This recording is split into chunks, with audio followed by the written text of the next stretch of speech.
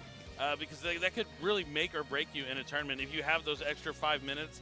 And the time kind of adds up every time you're thinking, all your decision process throughout it. It can really come into play and you end up in time. But that was a good game. It was long. It could have been, just a little bit shorter, but not a big deal here. But Kai and his Labyrinth cards are going to be looking to try and take this game number 2. And you mentioned Labyrinth really strong when going first, but if you draw those right tools, as we saw Kai there, you can actually play on your opponent's turn a little bit even when you're going second, right? That's right.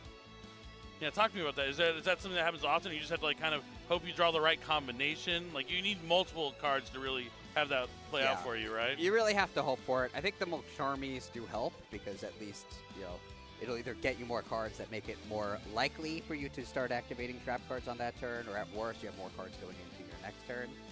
But it does take a combination of cards. Like you either need the Arius with a normal trap card that you want to activate, or you're going to need, like the Coup Clock with the furniture, with the lady. It's always combinations. It's combinations of stuff. But just because you need multiple cards, it doesn't mean it's unlikely. When your whole deck are like those combination of cards, lots of ways to get to them. There's multiple different combinations you can draw to be active. And, Kai knows that. And that's how he's had so much success with Labyrinth, in the past and recently across many, many different formats. And he's also a fan favorite. I'm pretty sure all the Labyrinth duelists out there are probably cheering him on here at the YCS with 5-1. It's like he's probably Labyrinth's best chance at making it to day 2. No, that's fair. He has the best record currently in this tournament.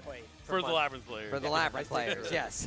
I've mostly played there are players with better than 5-1 records. Sure, they do exist. Not everyone both got double losses in the last round. But he does have a better record than the other Labyrinth players in this tournament. It doesn't take long to get, Definitely. Would you say you're good? The other, 2? Above average. No, I'm just kidding. There weren't a lot. There weren't a lot of them, but there are a dedicated few. But that's what's I love about Labyrinth is that you can utilize those powerful trap cards. I mean, we saw a Dimensional Barrier there just being absolutely incredible against this strategy. I wonder if this is the matchup he really wanted to face because the meta's always evolving, always changing. Yummy was the deck to beat last weekend, and then going into this weekend, you're still going to be Yummy, but you're also going to see those decks that people are going to try and counter the Yummy strategy. And a lot of discussion around the Duelists is that the Draco Tail deck is the hardest counter to Yummy, since a lot of their interactions put monsters face down, but then you can still fusion summon with them afterwards and continue to play despite getting hit with Cookie Yummy Way or something like that. So there's definitely an increase in Draco Tail as we've seen, but maybe that's what Kai was hoping for. And we're going to see how he draws here in game number 2. Yeah, I think this is what he wanted to see. I think, especially with the main deck dimensional barriers, I think he would rather avoid stuff like Malice, which has become less popular lately.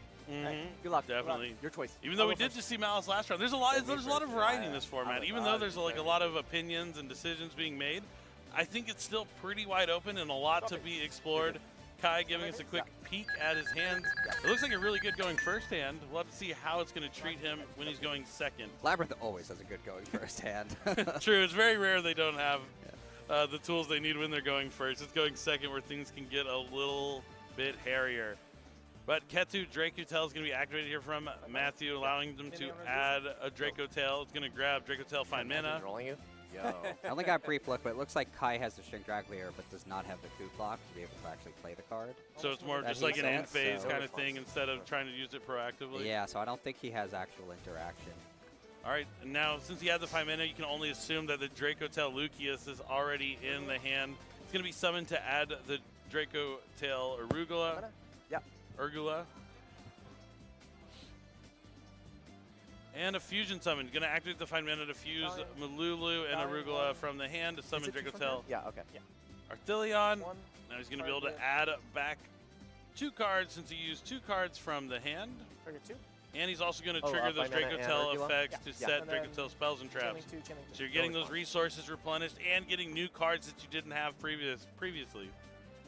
This is really where Draco Tail shines, when it's not getting hit with Dimensional Barrier. Yeah. Urgula's such a good card. It was man. it was unlikely. Drawing it too. You had 2 of them against me. I was like, people only play one. I mean, of these. technically you could just draw Arius plus Barrier, right? That's what he would need in order to do it. But can't happen every game. And now we're going to see a Link summon. We're going to link away for Spirit's Eyes of Blue just to make a dragon If monster I had something, I spellcaster would've done into a it. Yeah, dragon. yeah, So you're 2 good. dragons can summon Hermetic Seal of the Heavenly Seers, which is pretty sweet. That was We actually see this like in Blue Eyes decks too, when they want to turn You like can use Sage it, of the right? Eyes Or of I'll Blue do or it. one You of the go, you spellcasters into a dragon. You can just turn it into the Link one, and then all of a sudden you have 2 dragons to go into spheres just as easily. Oh, yeah. But cool to see, you know, being used in Draco Tail because you're gonna have the Seers. Seers can summon maybe like a Draco Tail like Malulu or something to fusion Same phase on as their Sets turn 11 too. well But in phase, it looks like the Chandelier is going to be discarding another copy of Chandelier and going to let Kai set a trap. Yeah, I would assume that's the end phase. I think he has Lady Labyrinth in his hand as well, which we might see him special summon in the end I'll phase. set a big welcome labyrinth. All right, big welcome Labyrinth to the field. It's not interactive one that during his summons and opponent's turn, bounces, but yep. it's not a bad setup before you begin your first turn. Still end phase, I'll go. And I think you're right. Lady to Here's summon still two. end phase, and it is going to be the Lady Labyrinth being special summoned. Attempt to draw for turn. It's good. All right, draws for turn. Showman. Shows the Gotta camera. show us the back, Jack. I'm sure the people at home appreciate it because we can see what he draws anyway because we have a little bit of a wider view on the angle. But it's nice that he wants you. He's a dual tainer. He just wants the folks at home to also enjoy the duel as much as he is. Because that's the best part is he's having fun while he's here playing one of his favorite decks. Yeah. Oh, sorry. Bounce. But Big Welcome Labyrinth is going to be activated. New chain. Oh, sorry, I have to resolve. Yeah. He's going to chain the Hermetic Seal of the Heavenly Seers to return the Lady So many Labyrinth, things to think which about. can be I know. targeted because there are no set cards on the field now. And it doesn't target anyway, right? Seals. True. It doesn't target. But I think this must be before the main phase because he has Pot of Extravagance in his hand, which I assume he'll want to use. So draw phase. I don't know. I'm not entirely clear what phase it is, but Summon Ariana, hopefully they know. Bounce Ariana. Oh, I'm sure they do. So the Ariana, he was originally probably planning on returning that Lady to the hand, but you know, being able to search Ariana from your deck essentially not that bad. Player, Yeah. Link one, I mean, I so think add he that must to have the known hand. he was going to get blocked there. Oh, mandatory's because first. Yeah, you're right. So Otherwise, it's Lady one, Labyrinth's two, effect and could then also what's- resolve. What's 2? Just Chandelier to Very add true. back. So Chainlink 1, Sears, Chainlink don't think that's 2, good. Chandelier, Chainlink 3, Oh, no, Psyframe, this is the Gear, best spot to use it, Gamma. you're right. There are no I don't monsters know. on the field anymore since the Sears got tributed. This is going to be the small window of opportunity he has to use this Gamma. But Smart, wow. what do you think about siding in Cypher and There Gear was Gamma real going first? reason I haven't Or got maybe it he's in a long no, time. yeah, I think it's yeah, probably sided in. It was. Yeah, I don't know. I mean, I guess you're going for the We're not blowout, up right? because They, of they that try to bad. Ash Blossom or. I didn't say you're well, bad, OCU man. might I didn't use a say- fusion spell. Oh, And you- I don't know. I think it seems strong. It's like high risk, high reward, I would say. And the reward is Yeah. going to pay Oh, imagine if I was dividends Chainlink here. one, you Well, couldn't even not get really, it. because it's Kai's turn, right? So It's not as good as using on your own turn. He can't really use those monsters for anything. He stopped the The Shangri-La for coming back. Yeah, Shangri-La in basically his Right, only yeah, window yeah, to yeah. No, 'cause I activate it, negated it and Because because he now he needed has the priority, yeah, Lulu, yeah. Okay, so Lulu then we'll out. go- So I don't know. It main wasn't phase. that great. Like I Yeah. don't think the Shangri-La is. It was useful at least. Like being able to use it, is, you know, Yeah, it's yeah. something. Yeah, he got to use it. A lot of the times it's a card you side out when you're going first, but I do Yes. think you're right in like the fact that he wanted to like counter some of those interactions from the hand potentially. But Pot of Extravagance, an excellent start, and it's that variant artwork as well. Looks so cool. Yeah, I know a lot of players who say that's the best card in the deck. It was me. Do you have response? No response. Yeah, because the extra deck is so unimportant that it's almost pot of greed. It feels that way. A couple of traps here being added to Kai's hand. Oh, a welcome and I think What? that's a welcome and a big welcome. Definitely the traps you want to see. It looks like he has plenty of welcome labyrinths in hand. He has a lot of cards. Normal Labyrinth summon card. Ariana. No response. And the labyrinth traps can only activate once per turn, right? Each of them is only once per turn, and the effects are once per turn as well, yeah. So I can't use a big welcome this turn, for example. But not its graveyard effect either. Yeah. No, well, the welcome, the regular welcome, you can use both. But the big welcome is use one only. Got it. Yep, only one big welcome at Labyrinth effect activated per turn. Won't be able to banish it from the graveyard since he used the on-field effect, just explaining that to his opponent. 17 minutes. Yeah, time is something you You can need tell what I'm to thinking, keep yeah. in mind. Yeah, It looks I like know. Kai might be considering Blue going to the to next hand. game. Yep. If he doesn't think he can break through. Somewhere. I think he can break through though, Yeah. right? I do that. I mean, he has basically Lady plus a bunch of Welcome Labyrinths, whether they're big or small. I mean, he can summon the Lady now and make Chaos Angel if you. Well, no, he can't make Chaos Angel because it's a 4 and an 8. I mean, he can summon the Lady now and set the traps. Arius might come into play. Arius is pretty useful. He's going to discard it so he can use a trap right away. Oh, yeah. No, adds it and then uses it. Probably set the Welcome since he already activated Big Welcome. That's going to set a trap, right? Yeah. That can be used this turn. Correct. Shame Mululu. Well, now he can bring the Ariana back. No response. Arius back, rather. But he chooses not to. Going to chain Malulu to fuse with itself and Urgula. So that's 1 in the hand. I guess he didn't chain the Arius because he didn't want it to get hit by whatever is about to get fusion summoned, but I guess we'll see. That's going to be summoning Dracotel Gulamel. And the Welcome Labyrinth will be set thanks to the Arius at resolution. And now we have a new chain happening. It's going to be Malulu to try and negate a monster effect on the field, and the Arugula to return and draw. And then a chain link 3 here from Kai with that Welcome Labyrinth. Stopping the Gulamel once again. We talked about it beforehand. It definitely has come up, especially in this matchup with so many different effects that Kai has access to be able to chain. Summon it back, yeah. If I respond?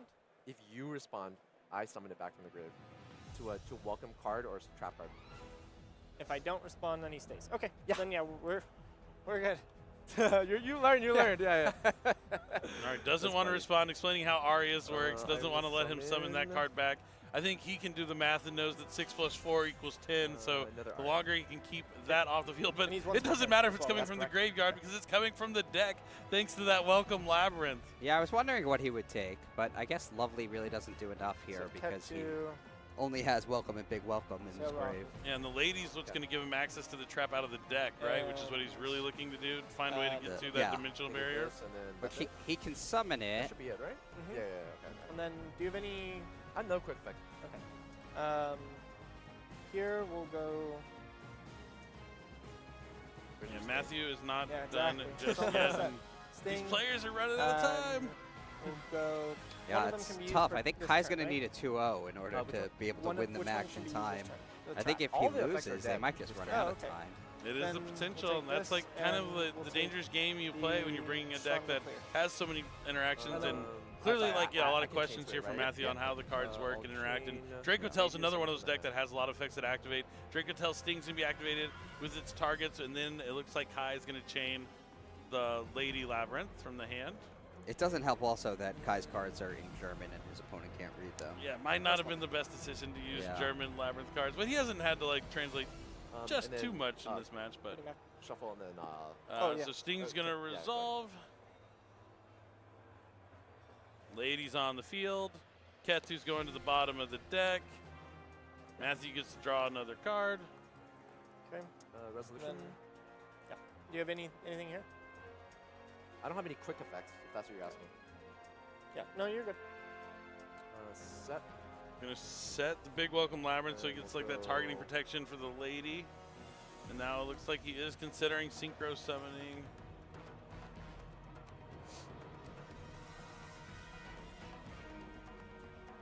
Chaos Angel. Yep, it's gonna be Chaos Angel using Dark Monsters. It's also gonna banish a card on the field. Probably going after one that he knows that can't be activated yet if it's a spell. And then it looks like the Dracotel trap is going to, is it Horn? It looks like he did side into Horn, and that's going to... But then Lady can chain its effect to Horn to set a trap, which also once again blocks the Gulamel from activating its effect. Yep. Wow. So very effective use of Lady Labyrinth there. I mean, yeah, just being able to chain it to a trap card your opponent activates as well is huge, because he just wants to find access to that dimensional barrier. Which now he has. He can set it. It has a different name than the Horn. Or is he looking at Trap Trick? Or Transaction Rollback? He wants to set the rollback. Okay, so he's going to be... The on-field effect is a little more interesting. It copies the trap from your opponent's graveyard. You can draw, yeah, you can draw. I'm certainly curious about that choice. You set transaction roll back here? Yeah. This goes to the extra. Oh, maybe he presumes the card will be destroyed if he takes the barrier. That makes a lot of sense. And then the Horn is going to return the Chaos Angel back into the extra deck. Yeah. Set one, in the main. All right, in the main, we're going to the end phase. Go 5 mana? No response. Matthew's going to use Find Mana. He's not done just yet, but now that Gulamel is going to be able to activate and destroy a card in the field, as you mentioned. Finally. Finally, Gulamel resolved to destroy a card. First time in the max, I think. Yeah, it kind of reminds me of Paleozoic, too, how you can just keep chaining to try and keep those trap cards in the graveyard, but Find Mana will resolve, fusion summoning for Arthelion. Yeah, Kai must have realized he couldn't chain to its effect, and it was going to happen, so... Arthelion 1 At Why he didn't go for the barrier, went for rollback instead. At least he got used to the rollback. And then Arthelion Engrave 2. Or can get used out of using rollback. 5 mana 3. His 2 sent to the graveyard, then 5 mana to... 5 mana wasn't used as material. No, 5 mana was used as material. Oh, you had 2. Yeah, 2 Find Manas. Yeah, used Find Mana to activate effect and then used it as a material as well. I have no response at all. And the Lucius. No responses here from Kai. Then we go 5 mana effect to set. Why is this so tough, man? This is so Set complicated. Sting. And then you can cut. All right. The good news for Kai is that every trap card is another activation for his lady once per turn. This game looks like it might get away from him, though. But Yeah. he does have, we know he has transaction rollback and welcome Labyrinth set face down, I believe. Yeah, he's not in great shape. And those are the same. And he has a backjack in Well, hand. well, he might have actually have access to barrier because Those are the same he trap? can. Which one? This one and this one. Oh, they're different. If the opponent doesn't interrupt which his one is the chain, one he that can can use Welcome special? Labyrinth, chaining Lady one to summons bring from deck, out this to one set the summons- barrier, this one summons from hand deck, and create get the Ariana to get When Ku Klok, which would allow him to play the barrier. Okay, so he does have some opportunities here, but as you mentioned, everything has to go right. Okay, and that's the other one that Any can be sort of triggered. disruption or interruption here from Matthew could Yeah. prevent that from happening. Although trap disruption from Matthew would also trigger the Lady Labyrinth effect to set the The dimensional barrier. barrier. So really, he just needs to resolve Ariana and welcome. Okay, could be conceivable, I mean, and that's probably why he hasn't conceded this game yet. He does see Go for turn. the line, the way that he can still have a chance to be in this game number 2 here between these two duelists. Summon from deck. All right, welcome Labyrinth is going to be up next. A special summon, a Labyrinth monster from the deck. Does Matthew have anything to stop this? If he has something like an Ash Blossom and Joyous Spring, it can make things a lot easier for him. Yeah, if he has Ash Blossom. Which one's from the graveyard? This one, right? Although, yeah, you're good. yeah. Kai would be able to bring back the Arias to protect his life points because it can be chained to any card activating response to any Labyrinth or normal trap card effect other than the Arias' own effect. So, I mean, that would protect his life points, but it looks like he's not stopping it. So here's the Lady Labyrinth setting Dimensional Barrier. I think we're going to see Ariana here. Yeah, Ariana is probably going to get Ku Klok. Effect to search for a Labyrinth card. No response. Well, that's once per turn that you can set Yeah, a I trap, think right? Kai has pretty Only much once. dedicated himself to trying to win this game. Yeah, I don't think there will be time to complete a third game. If time does run out and the game has not concluded, both players will be receiving a loss, so neither of them want to be in that position. Activate that. But you're right, this is exactly what is happening as you described it previously. Oh my. But called by the grave, he got almost all the way to the very end of not being interrupted, where he's going to have the barrier access, but called by the grave on the Ku Klok to stop him from being able to activate the barrier that was just set. Might seal the deal here. Arias to summon back from the graveyard. But you did say the Arias would be able to come back. Yeah, it was chained to a Labyrinth Sting, effect other than its own. Target Arias and All right, it looks like Dracotail Sting's going to be activated, trying to banish a monster and a spell or trap out of the grave. Dracotail Sting, pretty good against Labyrinth.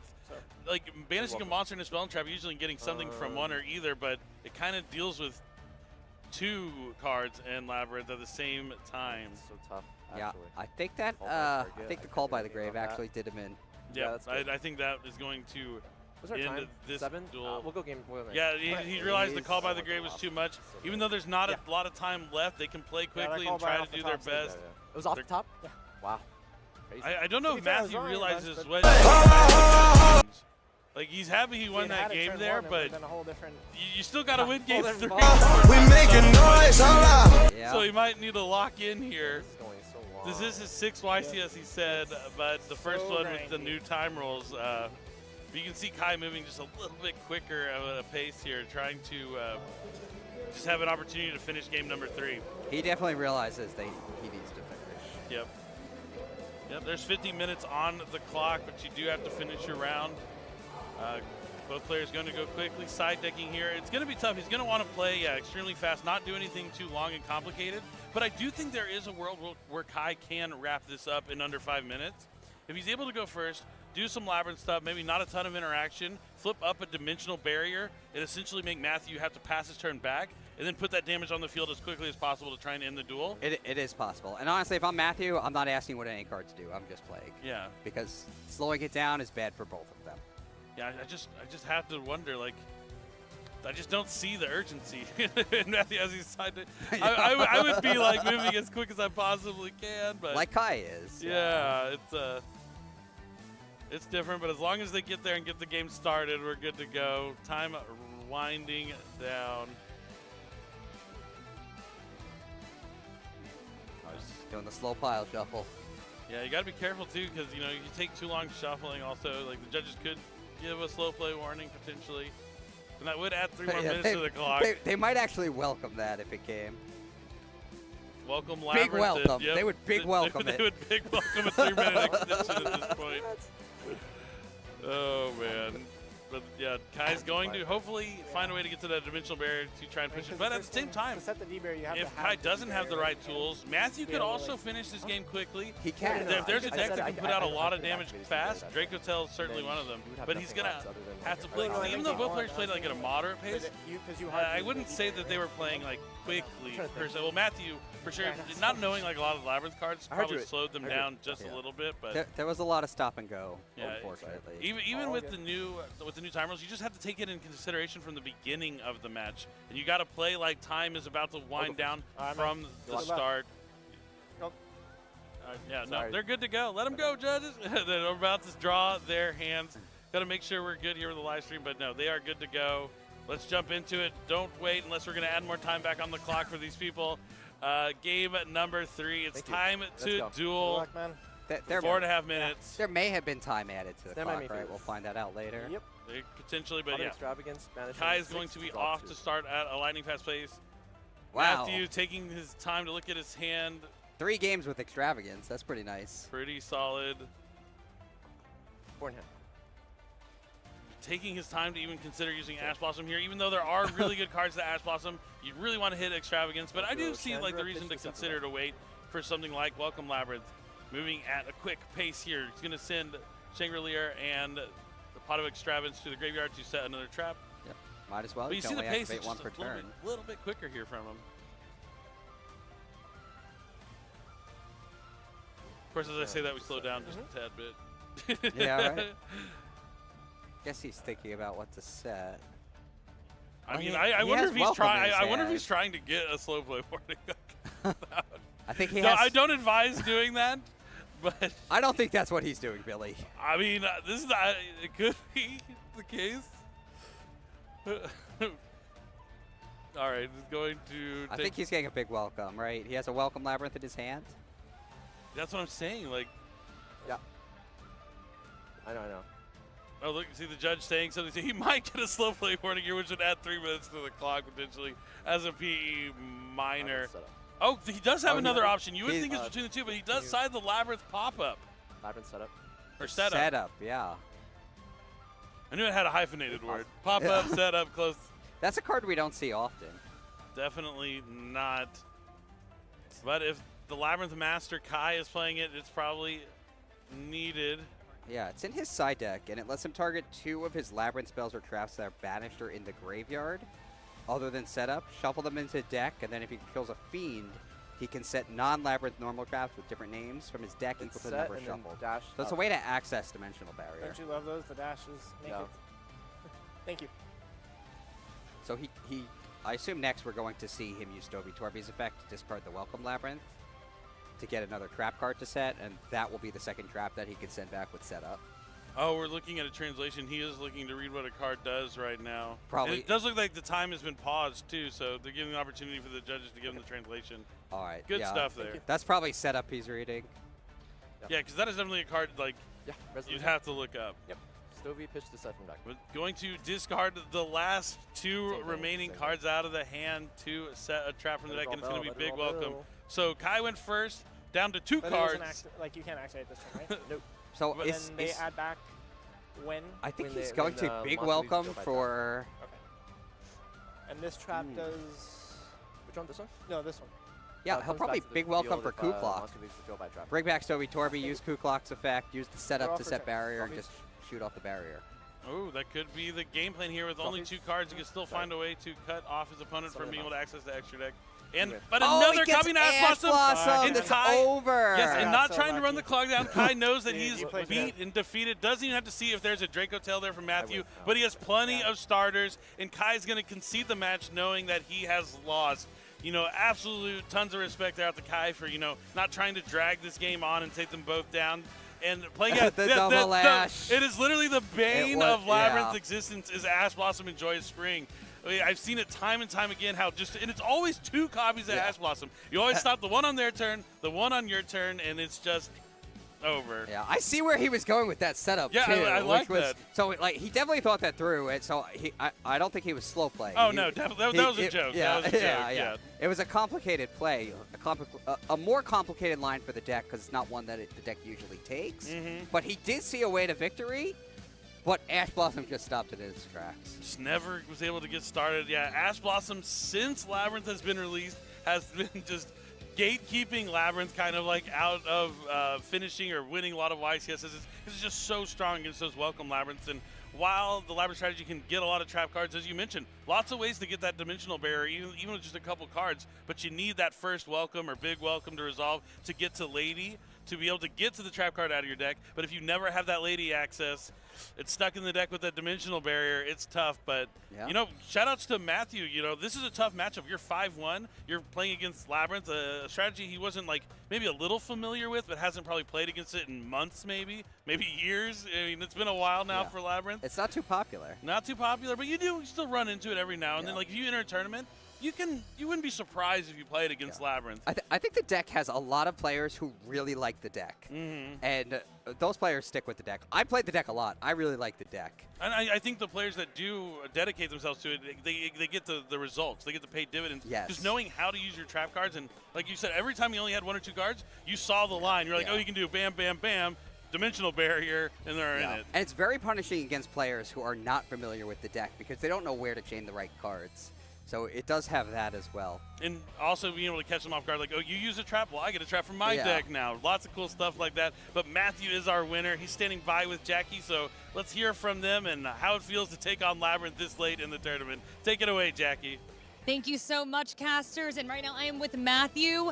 Wow, that was wild to watch. I mean, that time crunch was insane. What was going through your head with that Ash Blossom there? Prayers. Heart of the cards.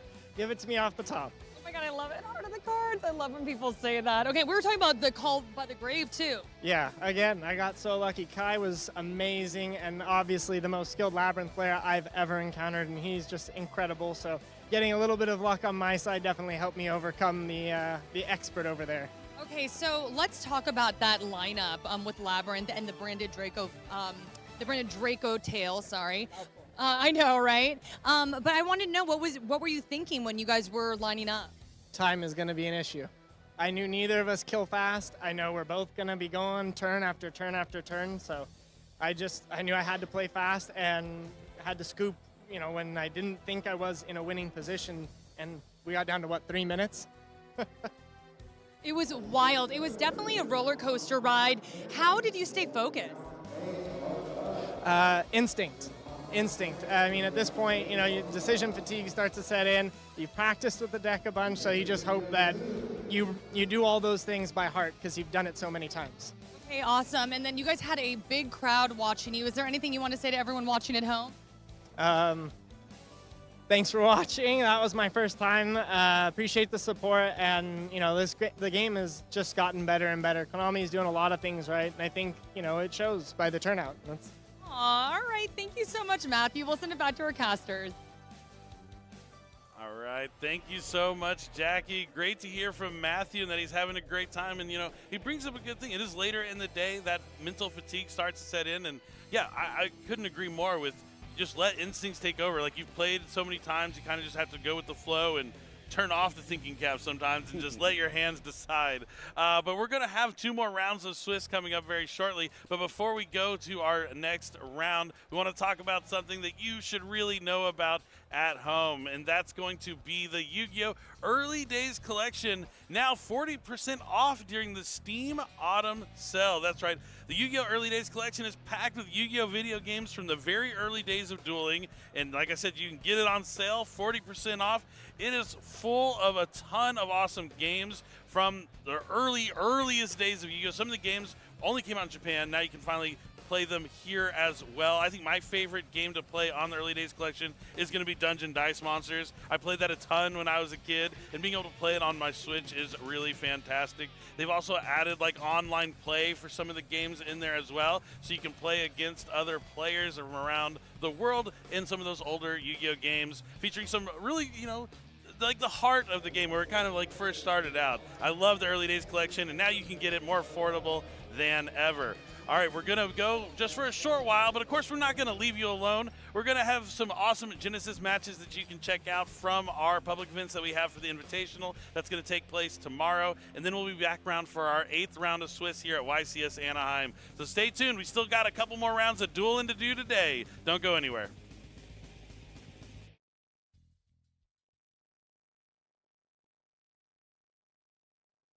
Let's get like this. I'm gonna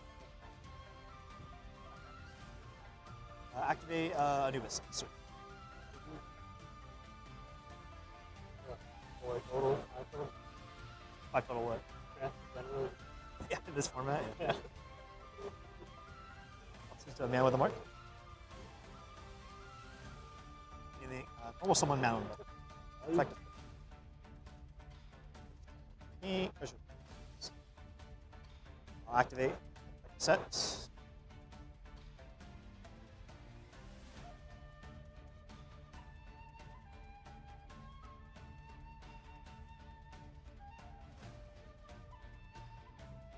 Focus.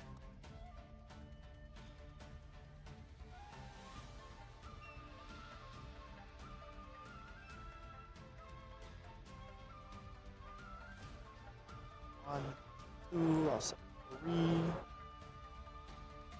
I'll pass to you. Off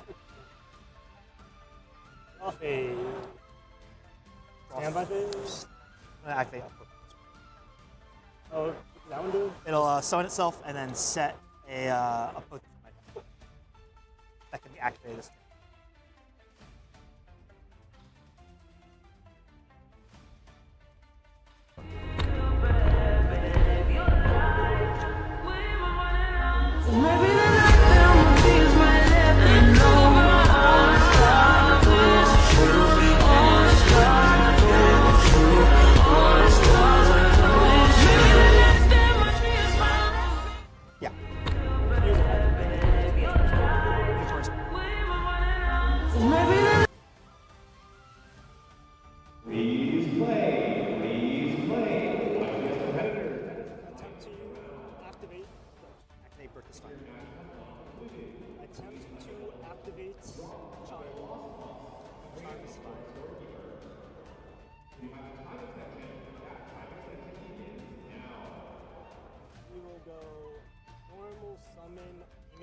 Dragon, unsummon effect.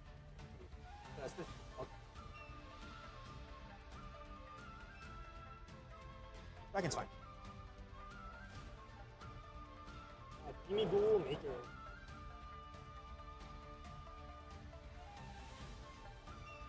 Attempts to use Mimi Ghoul Maker. I will chain both of them. Now negate them. Cool, bro. attempt to summon Fairy from hand because they control.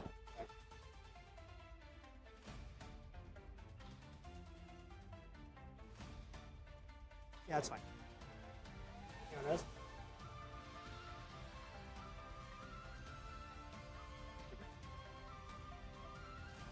And then monsters will survive because of the Empty's Birth, but summon back.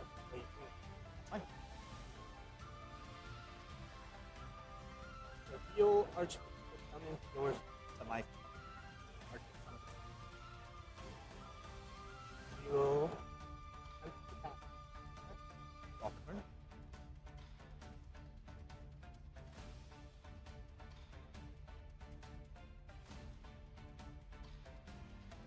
And my face? Yep.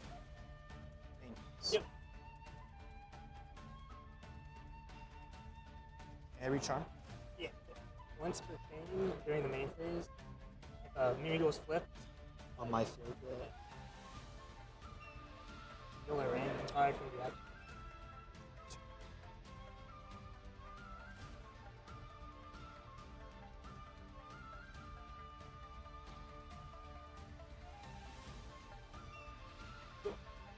Both off.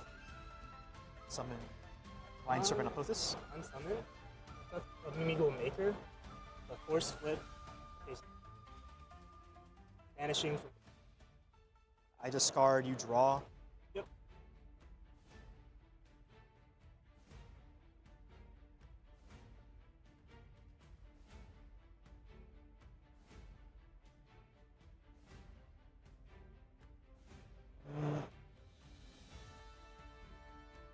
I'll chain to that. Chain Automatic Punishment. I'll target Unicorn.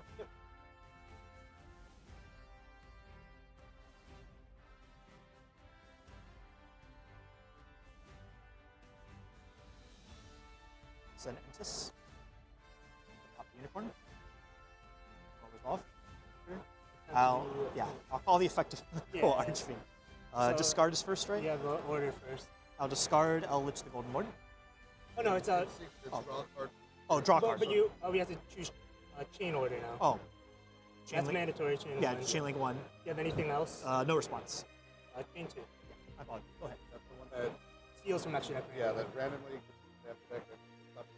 Yep. Just take this one. Oh. And then Yeah. Archfiend. So I'll discard. Yep. Discard. Draws first, discard. I don't know the word they do this. And then you. All right. I will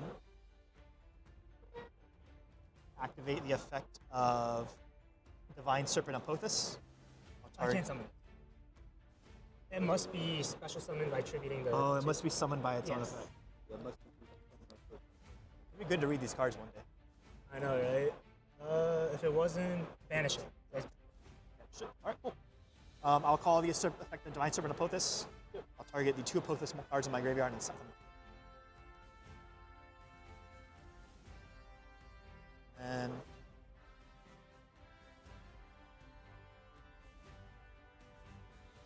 I will activate Score.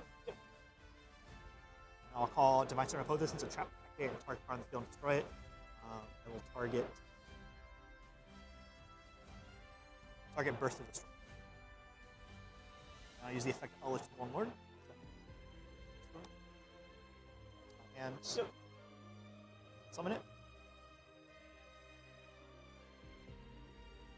And I will attempt to enter battle phase. I'll swing with 28 to 19. Swing 35 directs and 1,000 direct. 45 total? Yeah.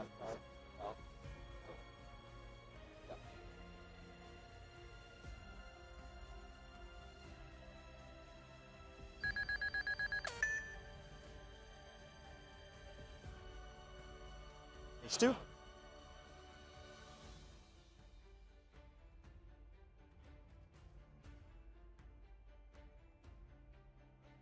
End phase. Go ahead. Stand by. Me. Yep. 2. 1. End phase. I will activate Serpent Summon.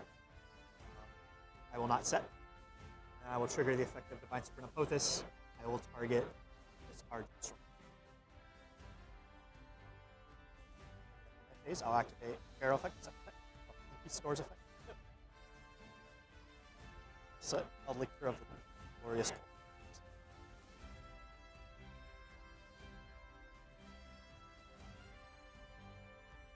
Draw for turn.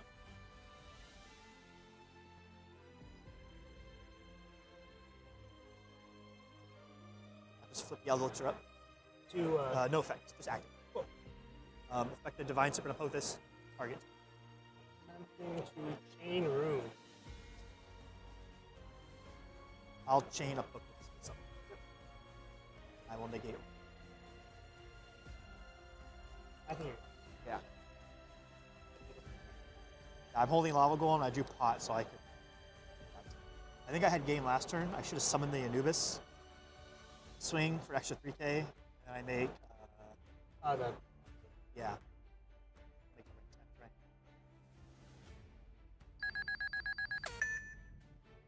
And welcome back to round 8 of the Yu-Gi-Oh! Championship Series at YCS Anaheim. And man, every round has just been nuts, just insane. Oh yeah, that last one was super dramatic. I'm actually friends with Kai, and watching him play that deck is always a masterclass with Labyrinth, but it was definitely stressful. No, he's certainly no stranger to the future match stage, but I want to talk about something that, like, maybe not everybody gets about that concession. First off, we all know that Labyrinth is certainly vulnerable to Ash Blossom. Double Ash Blossom, there's no way out of that. That's a tough spot to be in. But thinking about the new time rules, you know, I saw people in the chat talking about, like, why would you concede and why are you in this situation? Sure. So think about this, you know, if you're up against a duelist in the bracket of an even score, your tiebreakers are based on how your opponents are doing. Right. And so if you know you cannot win and you're going to lose anyway from a double loss, it's actually strategically better for your record to concede because that means your opponent, who you were going to lose to anyway, right, with the double loss, has more wins. And so that literally could lift you back up. So considering the fact that Kai is still X2, if I'm correct, then he still honestly has a chance to make it to day 2 tomorrow, get those day 2 prize cards, and also really make it to the top 8. So just kind of a lesson to think about, right? I know some people think of it as like the prisoner's dilemma. No, sometimes conceding is just fine. Yeah, like if you, it's really important that once that second Ash came down, Kai knew he was losing. Whether it was happening in 1 minute or 5 minutes, it didn't matter. He knew that no matter what, it's going to be ending in a loss. It's actually better for him that he knows that it doesn't end in a double loss because that makes his opponent just a better opponent for him to have lost to. And that way, if he plays against other X2s or whatever on day 2 or even today, that will just help him go further and further in the standings, like you were mentioning. Well, and speaking of the standings, I mean, there's really not that many undefeated duelists left in the tournament. We started with so many different duelists, and there have been so much going on. But as we took a look through the back scene of the brackets there, I mean, obviously, duelists still out there playing, and out of an attendance of 1,636. Yeah, the undefeated duelists after round 7, it's only 11 left. 2 rounds to go, this one included, and I believe pretty much anyone X2 or better is going to be going to the next round. But, like I said, we're here for round 8. Let's go ahead and throw over to Jackie to introduce our players. Thank you, casters, and let's begin with the blue chair. Coming to us from Dallas, Texas, we have Alex Bergeron. He's done almost 20 YCSs, and it is his 2nd time on stage. He also teaches debate.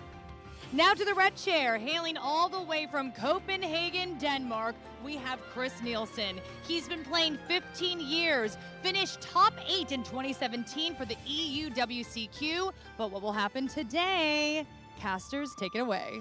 Thank you so much, Jackie. It is good to see Alex and Chris in rare form as we enter round 8. Alex playing Onobat Ryzeal and Chris playing Pure Mitsurugi. Ooh. Pure Mitsurugi, honestly really good. It's really interesting to see how big of an impact Denmark has made on the Yu-Gi-Oh! Community this year. That Fine Chaos fashion collaboration was out of Copenhagen, and now we've got a great duelist like Christopher, also out of Copenhagen, so we'll see if he can beat Alex out of Dallas, which is where I'm located now. And man, Texas duelists are pretty well situated. I mean, they've got a great community, great tournaments, etc. So it's going to be a good match. Yeah, I'm super excited to see this. We've been seeing all kinds of fun things like Mitsurugi, Yummy, lots of Draco Tail, but haven't heard that much whispers of Ryzeal, but having, the best starters in X and all these things limited or downright forbidden from now on, it means you have to find some kind of supplementary engine to make things work, and without the bridge to Mitsurugi in the form of King of the Feral Imps, Onomat's probably the next best one. And it's true that, we got to see Onomats at the very beginning of the tournament with Clifton Land, but it certainly says just how great the deck still is, considering that it's this far undefeated. Yes, and these decks can kind of be thought of as more pure variants. Basically, they have room for splashier engines, things like Protos we've seen come around. In the Mitsu deck, we've seen all kinds of crazy things like dimensional fissures and stuff in the side deck because you don't care about banishing your cards. So there could be tons of fun things that these decks have the room to include because they're playing more slim on their engine.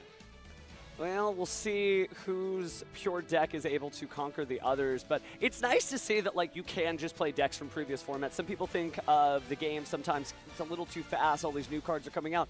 No, that's really just some Duelist opinion because as you see, older decks from earlier in the year, I mean, think about Ryzeal came out a year old. last year, yeah, and Mitsurugi, same deal.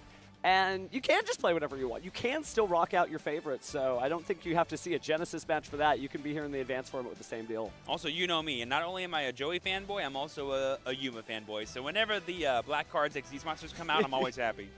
Definitely Zexel's biggest stan here among our cast. And I'm correct. I don't know why you're saying it as if I should not be thinking that way. Well, looks like the Duelists are just kind of, man, the expression from Alex, oh, just another day on the feature match table, even though it's his only second time here, he feels very comfortable there just waiting for this duel to begin. Oh, yeah, this is not the first duel they've played in. It's not going to be the last one either. We're still going into round 8. Both these players, I believe, are 7-0, meaning even if they lose the next 2 rounds, I believe they are pretty much all but guaranteed for day 2, but they're going to keep winning. That's their game plan as we go into game 1. Again, we got Alex on the left playing Onomat Ryzeal, and we have Christopher Nielsen on the right playing Mitsurugi Pure. Well, whoever goes first in this duel, it's going to be very important. Obviously, Mitsurugi puts up a lot of resistance in the form of Murakumo and just being able to destroy your opponent's cards, but also kind of make them pay extra to get those effects resolved. So Christopher getting the 7. Alex gets? 7. At least a 2. No, it's 7. Wow. Ooh, a tie. Both duelists evenly matched, I see. Oh, and there's the perfect 12. We saw it on the big camera. He's going to try for it. Christopher gets not 7. quite. Lucky 7 again. That's the luck, man. All right, it looks like Alex is going to be going first. Now, we've seen Onomat Ryzeal do all kinds of crazy combos throughout formats in the past, but I wonder what they're going to go for now. We saw Clifton show off Mathmech Laplation. Oh, my goodness. Who knows what Alex is going to do for us if left unfettered. Here, 1 second. Well, we've also seen things like the Evil Swarm loops there, taking cards out of the opponent's hand. Right, Ouroboros, really strong. Let's see what we start. Oh, and we're starting off with Do Warrior, the main face of the Onomat deck. This allows us to send the Onomata Kage from our deck to the graveyard. This is already a big inclusion difference that I've seen.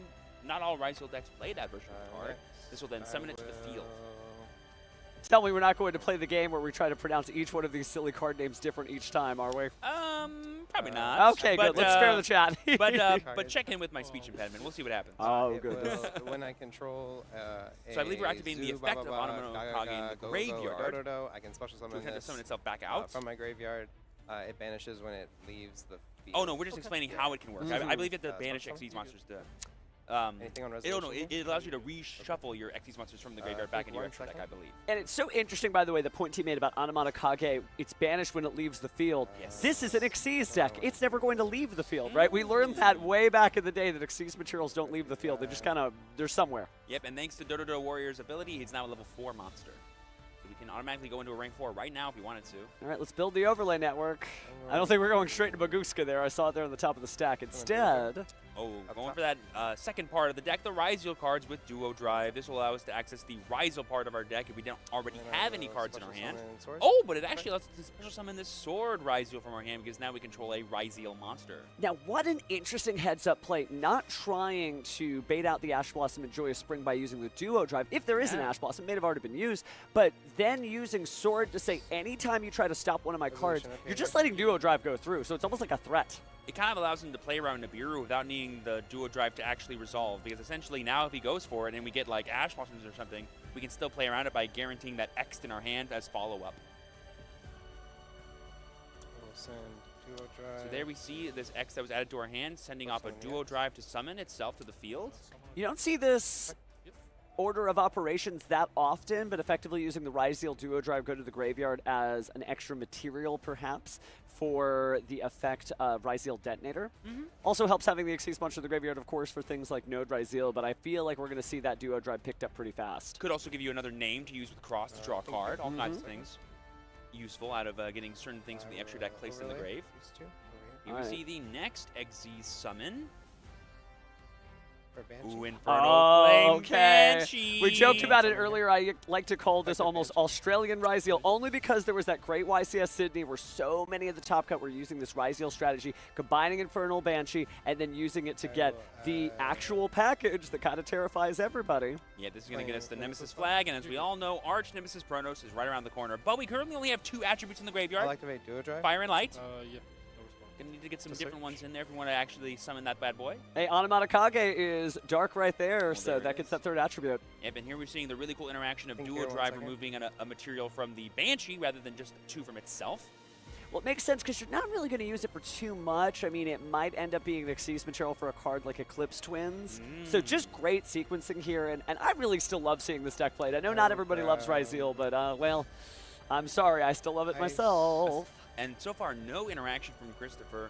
Alex being left to just do his complete combo unfettered here. And there we see the cross coming out. No, he already, well, no, he didn't use his normal summon, actually, because he special summoned. But he did use the normal summon off of the Do warrior.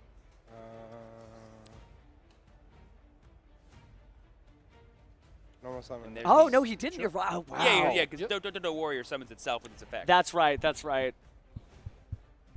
Sorry, I've been looking at too many high-level monsters normal summoning themselves without tribute. Been a long weekend. You were just distracted by the beautiful words in his name to pay attention to the beautiful words in his effect. All the syllables, yeah, it kind of crowds that out. But we do see Ice Ryzeal into Star Ryzeal. Star Ryzeal, of course, setting. And there's your favorite card! Yes! Ryzeal Plasma Hole. It's so good. Chris has to read it.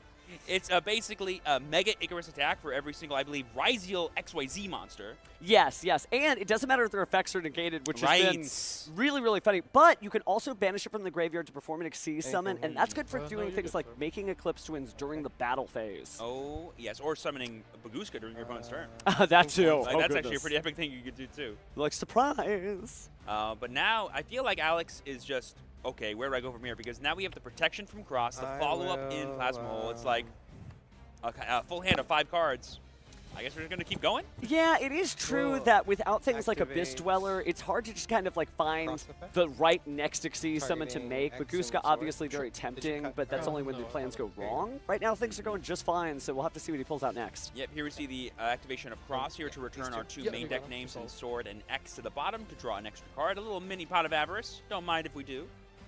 Oh, wow, and he just drew Pot of Prosperity. I think I wished that into his hand by saying pot in general, but it was more of a joke and less about seeing the future, but okay, here we are. All right, so building the overlay network, the materials are 2 level 4s, of course. I mean, 2 level 4 Ryzeal monsters, so we could go for a Detonator here if we so choose, but we're going to go for the Dugaris here. Yeah, interesting is kind of playing around just using the Detonator straight up. I mean, he probably just wants to use it as the last summon, you know, just end the turn with as many materials as possible and say go, in case there is something in Chris's hand that can interact with his board before then.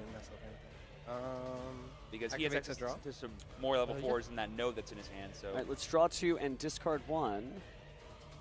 Oh my goodness. I saw 7 Tachyon in there? No, that was Onomatopyra. Oh, wow, okay. So yeah, the Molcharmi Fualo is obviously not doing much considering how crowded the field is. Think 1 second. Oh, we got some gas in Alex's hand, I think. I will activate. And we still have access to Protos too. Onomatopyra.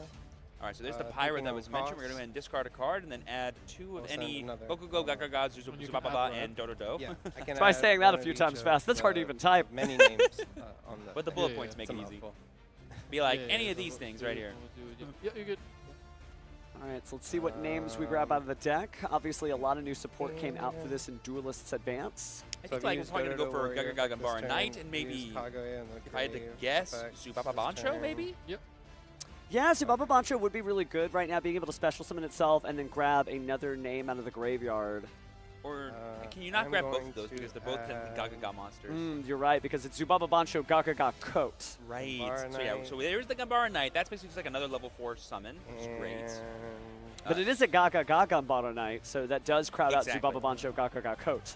right. We are speaking real words, friends. But then we're going to get the Anamanakage because he's considered any of them. Mhm. Just anyone that you haven't used it, essentially. So I guess he's a go right now? Sure.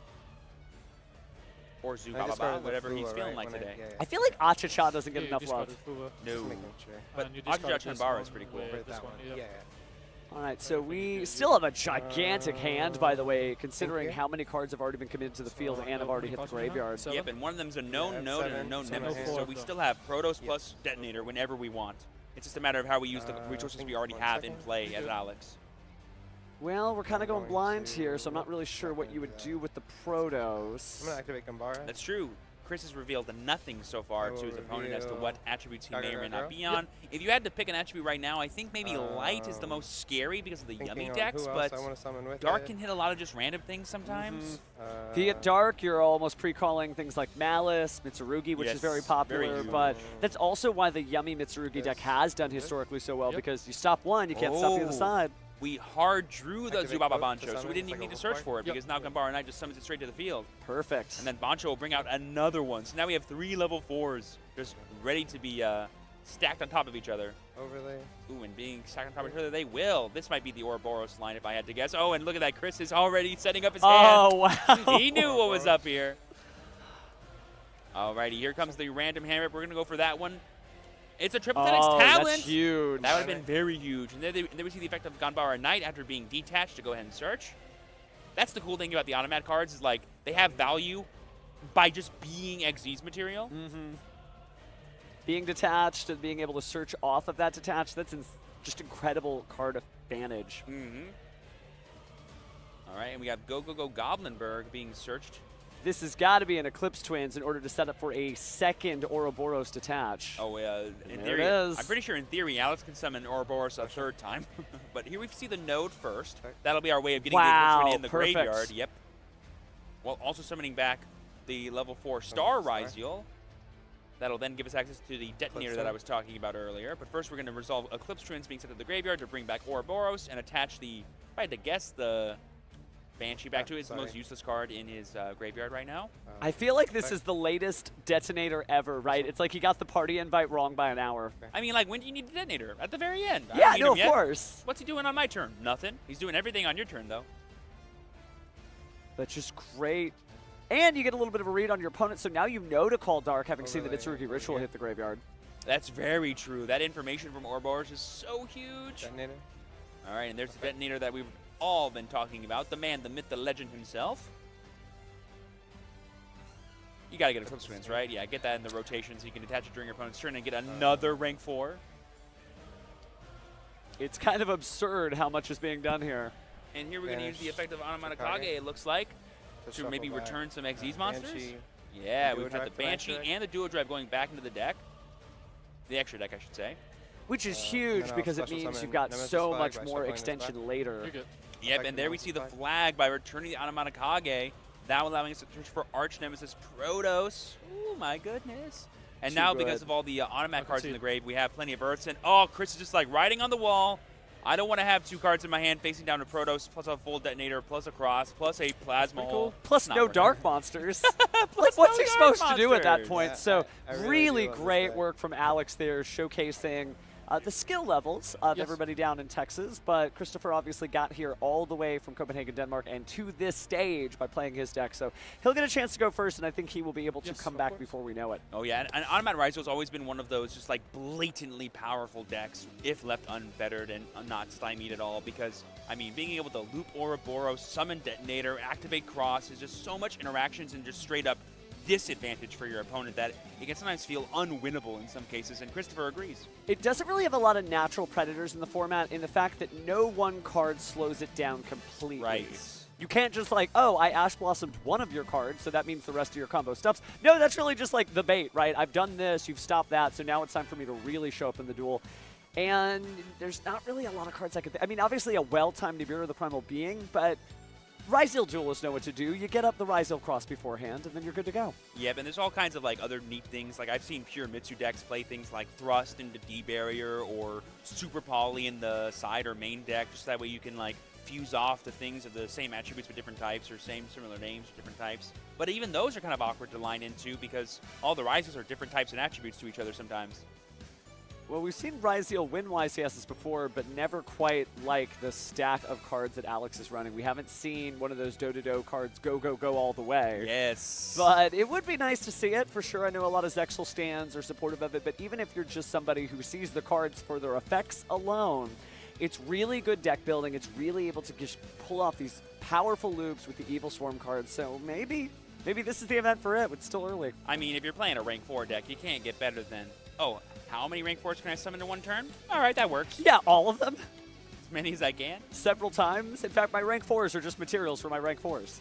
And not to be that guy, I know we've been talking about Genesis a lot today, but automats in general, like pure automats, are so good in Genesis because they are just facilitating rank 4s like no other deck can, really.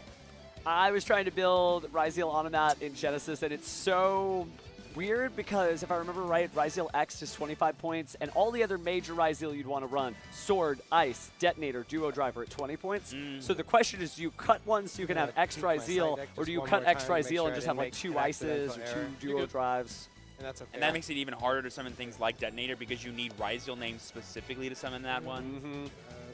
But that is why you could just pair it up with the 0-point cost Automat engine. So if Alex doesn't have a good weekend here, well, you can always hit up the public events and rock out relatively the same deck in Genesis. Oh, 1,000%. But Alex is doing great no matter what. He's going to be looking to go undefeated today, I bet. No other plans are in his mind, I imagine.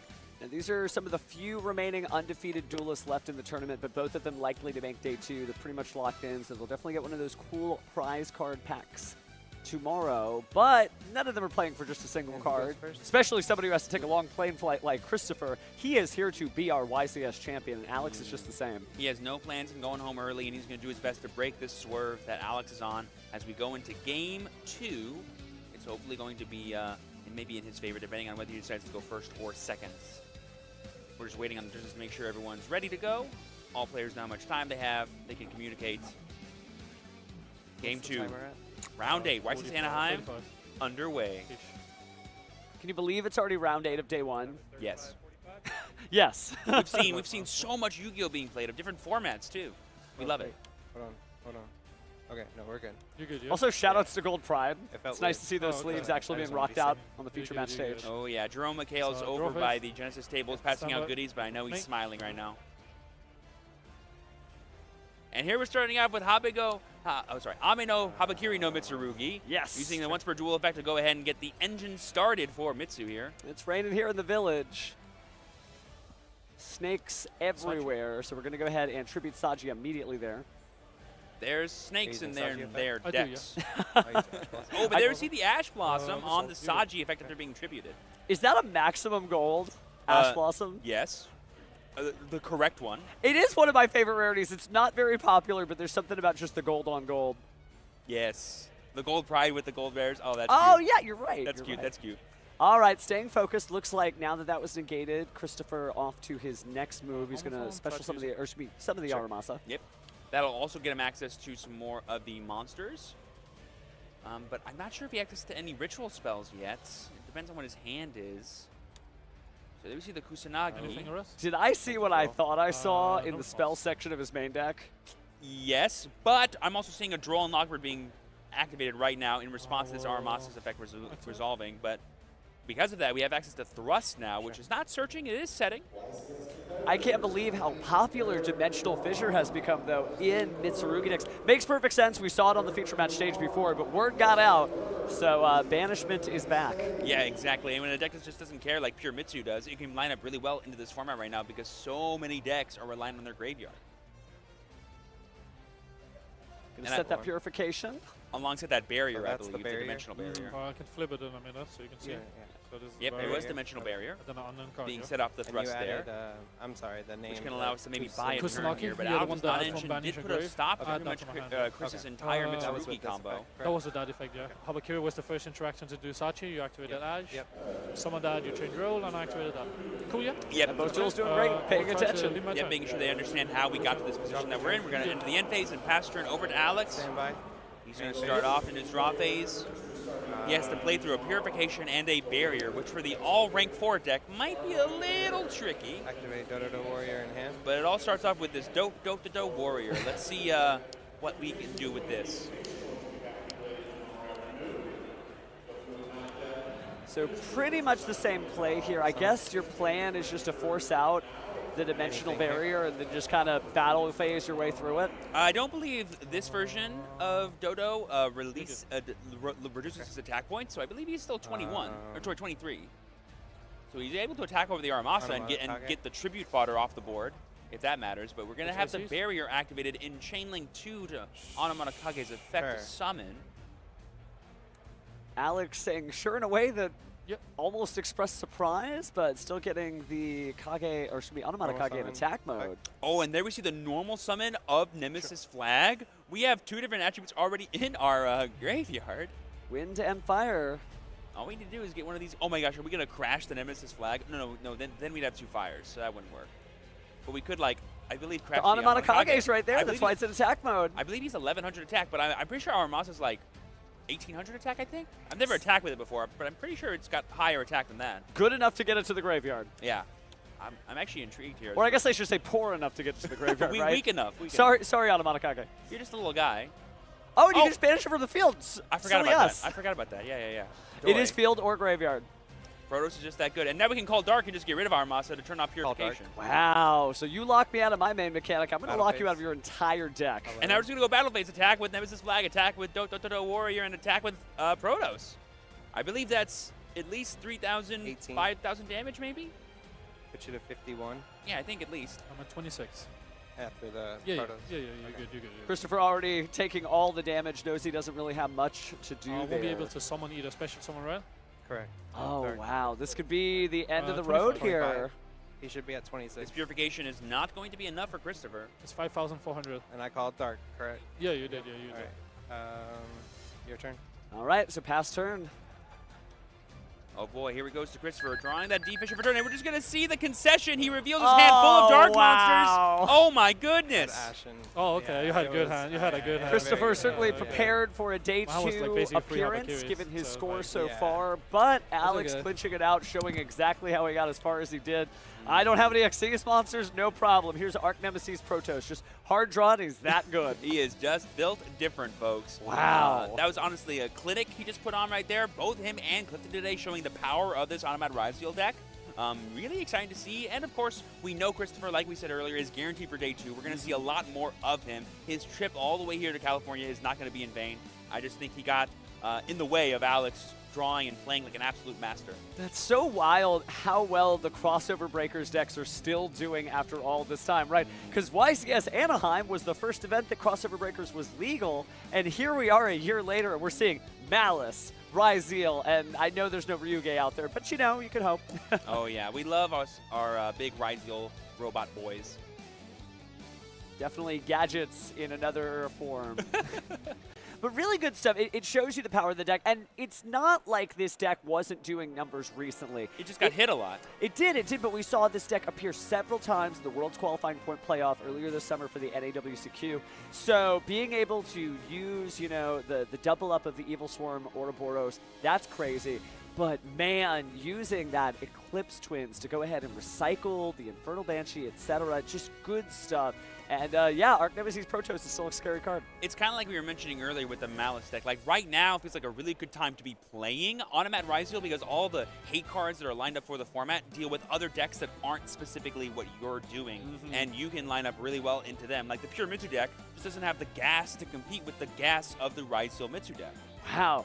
Which is a weird thing. You'd never think that Mitsurugi could be outpaced by another deck, and yet here we are for some reason. Wow. Yeah, very awesome to see. I'm super excited to see what else is going to be developing across the rest of day 1 here in round 9, and of course day 2 tomorrow. And if this is a sign of anything to come, I think we're going to be in for some real fireworks this weekend. I gotta say, you know, we took a look at YCS Lille obviously on the stream, and we got to read some of the coverage there for YCS Lima, Peru, and all the great content creator stuff that was going on down there. Our YCS looks so different than both of those. That was 5 days ago. What happened? How difference a week can make, am I right? Yeah, it's not been a week. It's been like 4.5 days, obviously, for Since the it dual ended, did. show up. Yeah. Yeah, and then they still had to submit their deck list on Friday. Right. So, like, gosh, Duelists are such geniuses. It's so cool. It just is. Innovation is everywhere. Let's go ahead and hear from the man himself over at the stage. Jackie, let's see what Alex has to say. 8 wins now, Alex. Just saying that out loud, I'm like, that is impressive. How are you feeling after that win, looking back at this whole day? Really great. It's been a wonderful day. A lot of rounds have gone my way. I've drawn a lot of clutch cards in a lot of clutch spots. It's just a deck I've tested since Nationals. We got some recent support with the Anamata Kage. They're all tough to say. But that deck, I think, solved all the problems the deck had before, as I was able to show this last round.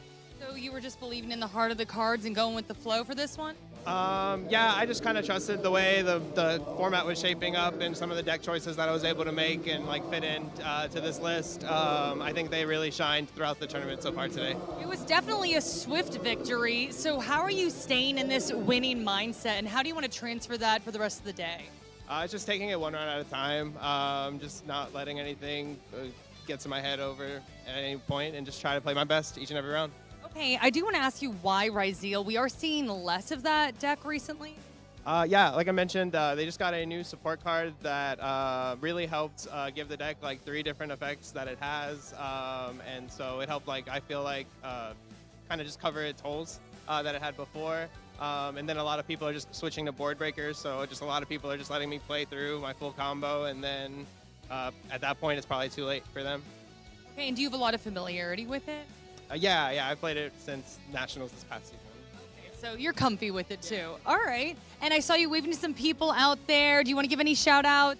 Yeah, shout out first to my fiance. I get married next month. So. Yay! Aw. Say your name. Annalisa, she's the best. And then shout out to my friends, the Bozo Chord, G, Cam, Heisum, Taylor, and then all the friends not there, Aaron, Nick, anyone who's supporting me. There's a lot of people, and I'm glad and grateful that I have such great, amazing friends. Long, wonderful list. All right, Alex, thank you so much. Going to send it back to our casters.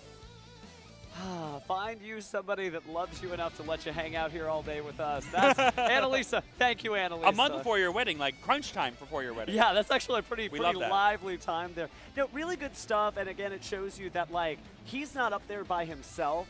His heart is with him, like that's Annalisa. His group is with him, his testing friends and stuff like that. So that community obviously is supporting him, and I can understand how he's able to just steamroll everybody with his Ryzeal on the mats. Oh, yes. When you got love on your side, you can win any duel in the world. But speaking of duels, we actually have a Genesis match lined up for you guys that is currently happening live. That we can go ahead and showcase between Ian playing Dragon Ruler and John playing Radiant Typhoon, also known as the Mystical Space Typhoon archetype. Well, speaking of which, I'm not seeing a lot of spells and traps on the Dragon Ruler side, which could be devastating considering how many effects you get from Radiant Typhoon. Like, if your opponent doesn't control any spell and trap cards. Yes, exactly. Having an archetype famous for only playing the best monsters you possibly can and kind of no real spells and traps lines up pretty poor into the deck that cares about destroying your spells and traps. That is true. That is true. All right, well, the players seem like they're having a good time. It's still game 1. Again, this is untimed because it is a Genesis finals there.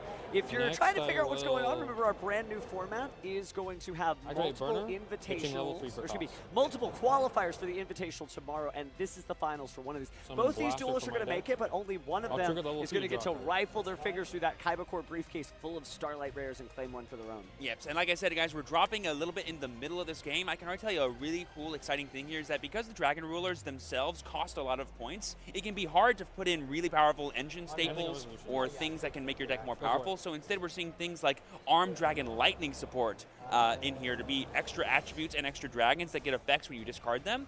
But on the other side here, it looks like John has the Radiant Typhoon Mandate, I believe it's called, continuous spell face up. And I believe we have maybe a whole slew of quick play spell cards face down because that's what this deck loves to search for and do. So take a look at the Radiant Typhoon Mandate. Again, once per turn, you can target 3 quick play spells in your graveyard, including a Radiant Typhoon card, and apply the following effects in sequence. Shuffle them in the deck, draw a card, and then all win monsters you control gain 300 attack and 300 defense. You can also, whenever Mystical Space Typhoon is activated, target a face-up card, and get this, negate its effects. Finally, Mystical Space Typhoon negates. Oh, baby. But speaking of Mystical Space Typhoon, we're seeing an excellent chain here. Mystical Space Typhoon, target the set Forbidden Droplet, chain the droplet to itself, sending our monster, sending the Typhoon we activated, and now targeting the 2 XYZ monsters in Chasma and I believe Eclipse to be negated. Really heads up play, and it's weird that I've seen Radiant Typhoon a lot in Genesis. I haven't actually seen it anywhere else because it's just so good in Genesis. Gosh, what an answer here to Dragon Rollers that are playing no spells and traps, so almost all of your effects are going to resolve, except the ones that have been negated, of course. And there's actually some really cool synergy of targeting your own quick play spells, so that way they can be put in the graveyard for your other effects. So now John's just trying to assess, okay, here's what these guys do. But unfortunately, we do have 2 rank 7s as Ian, so we can just make Apocalypse if we need to. Targeting Mandate? Oh, MST targeting Mandate. Oh, sorry, no, Disaster, the dragon of all apocalypses. And so destroying the Mandate. target these two? Oh, because you activated. Perfect stuff there. So using that big old Radiant Typhoon Phonics, the Great Flame, Quick Plague spell is activated. Of course, that's how it's special summoned. But when it's also activated, you can target up to 2 cards your opponent controls and shuffle them into the deck. So bye-bye, Dragon Rollers. And these monsters have been negated now, so there's really no recourse for Ian to stop it because, again, we're pretty much monster-based, and our engine was spent on Dragon Ruler cards. So I don't know if we have a way to interact with this. There we go. They're being shuffled back, and we haven't been able to see the beginning of this turn, unfortunately, so I'm not sure how many Dragon Ruler names we've already used as Ian to see how much extension we have, but going through our Chasmas are pretty tough because then we don't have access to the Disaster anymore. Dragon Rollers have certainly been popular, not 2013 levels of popularity, but I have seen a lot of people from content creators to everyday duelists rocking this deck out again. That's what is cool about Genesis, like, weird decks work, and it shows cases like so many different things we don't get to see every day. Yeah, and I just think it lines up really well into what people are already playing, like the trap decks or like the blatant combo decks, because if the blatant combo decks like fail to win the game quick enough, the follow-up of Dragon Rulers is unbeatable. And if the follow-up of Dragon Rulers is unbeatable, all these control decks like can't keep up. Yeah. Because if you're summoning multiple Apocalypses every single turn, or every single game, that could be kind of crazy. Well, no, because I had 2 banners, so I used one of them. All right, so it looks like we're just verifying everything here as the 2 duelists talk amongst themselves. Yeah, like how many names have been used, that way how many monsters you can keep summoning. I know you summoned Blaster off of So yeah, here we're just clarifying what names got summoned maybe by baby effects versus not baby effects, so like who can attack, who can attack. All these things are important to keep in mind when you're a Dragon Ruler duelist. And speaking of Dragon Ruler duelists, I need to check the points list. I'm just so deathly curious about how much each of these are. I believe every main deck ruler besides Blaster is 7. No, Blaster is also 7. Yeah, so I think every ruler is 7. Makes sense. Eventually you'll edge yourself out being able to play too many different cards there, so gotta deck build wisely. And they're all level 7. Oh, that's cute, actually, because they're level 7. I just caught the joke. Yes, yes. They're level 7 and all their attack points add up to 46. Fun little Dragon Ruler facts for everyone out there. Yes, sir. Which is why the attack boost from the Disaster Dragon of all Apocalypses is 4,600. Attack and defense, exactly. Yeah, just mad Yu-Gi-Oh facts. I looks like we're just going into another rank 7 player. I believe we can summon the new rulers as many times as possible. Ooh, but there we see, I believe that's Dark Arm Dragon, the Dragon of Annihilation? Sweet. Really awesome, just sort of rank 7 toolbox. The Dragon Rulers has always been known for being ever since 2013. It's like the original, it's not once per turn. Yeah. Yeah, just John going, you know what? Game recognized game? That's a pretty sick card. Well, it is neat to chaz it up, right, with any Dark Arms there. But we are going to detach, destroy the Mystical Space Typhoon. We had 3 Mystical Space Typhoons set as John, and that just makes me smile. Must be nice. And this is, it has to be destroyed by MST, right? Yes, it has to be destroyed by MST. Interesting. Ian taking a moment to assess his options there. Thinking, sorry. No, take your time. It's tough, it's tough. It is untimed. I mean, you can't slow play, but it's true that you have a little bit more breathing room when there's no clock. Right, if you have a deck that's more interaction focused, like a control deck or like a mid-range deck like Dragon Rulers, your games are naturally going to go on longer, and because this match is untimed, you're not going to be punished for that. But you still need to be taking the actions. We see the difference, right? A lot of stress when Kai Huang was fighting Matthew in the previous round, but here, it's all just easy breezy.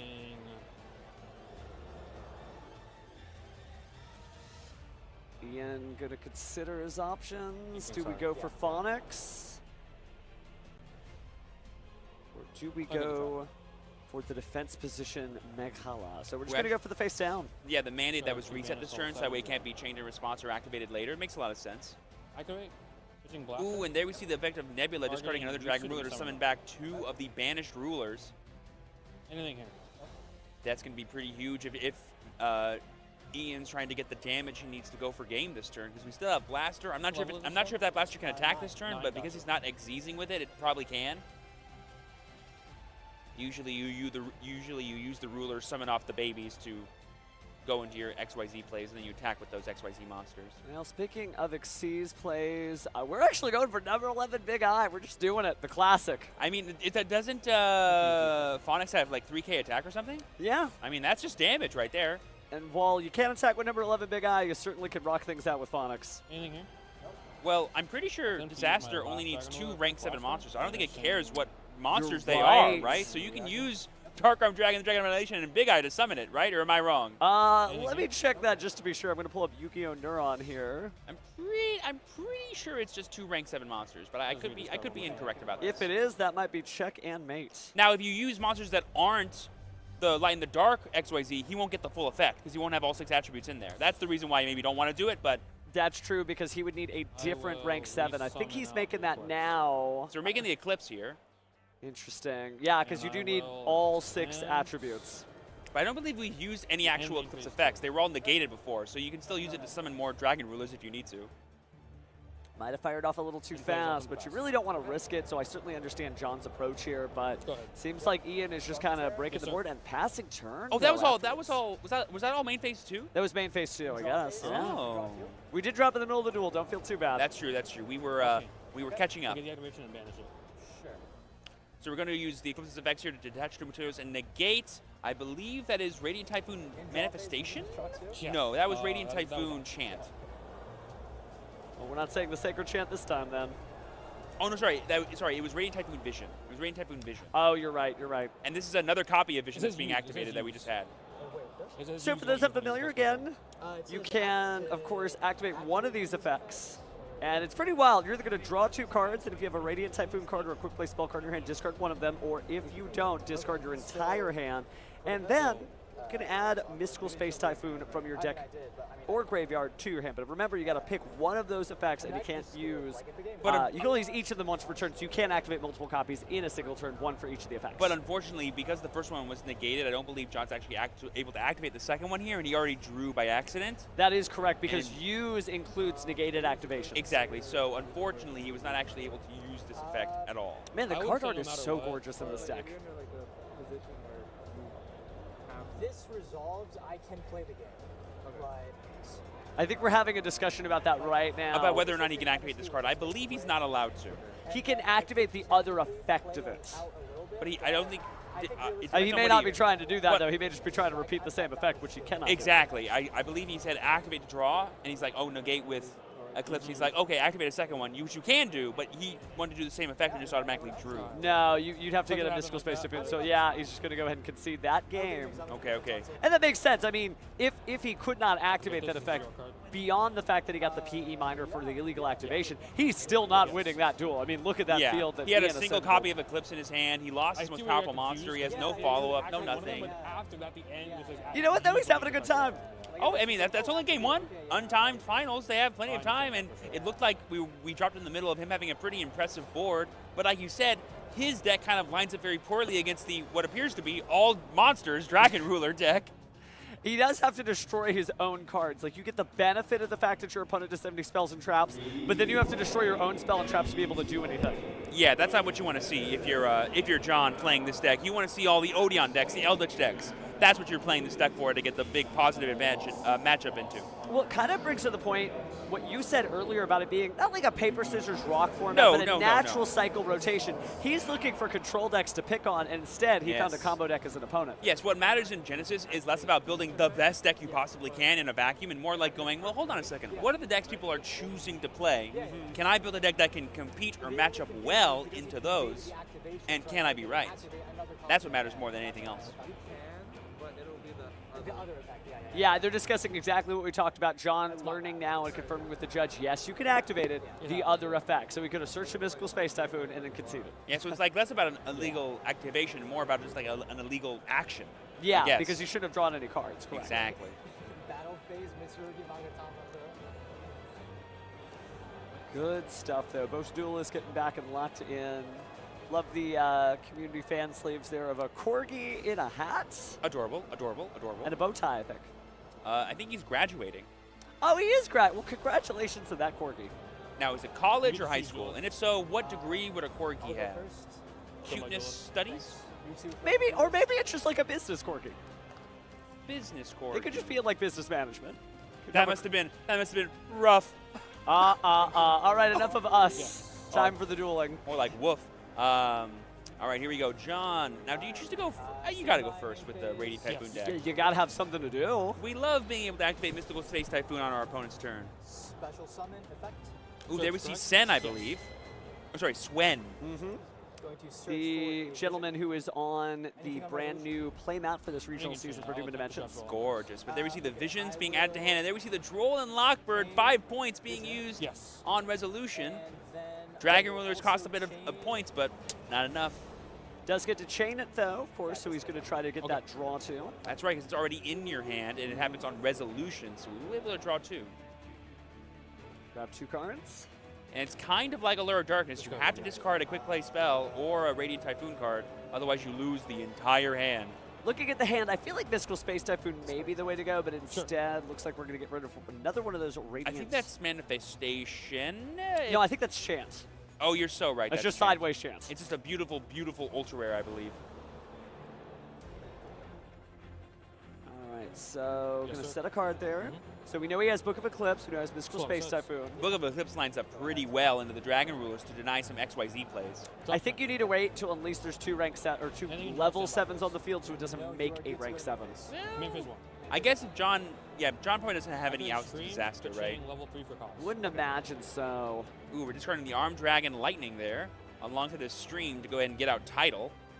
And if I remember correctly, the Armed Dragon Thunder cards specifically have effects when they're discarded, because they're meant to work with the Armed Dragons. I don't think they were designed to work with Dragon Rulers, but here we are. Yeah, we could see, like, I believe it's called Pile Bunker Dragon? No, Pile Armed Dragon is probably the big card that this archetype lets you unlock as just like an extra level 7 extender. Plus just more wind attribute stuff for Tempest.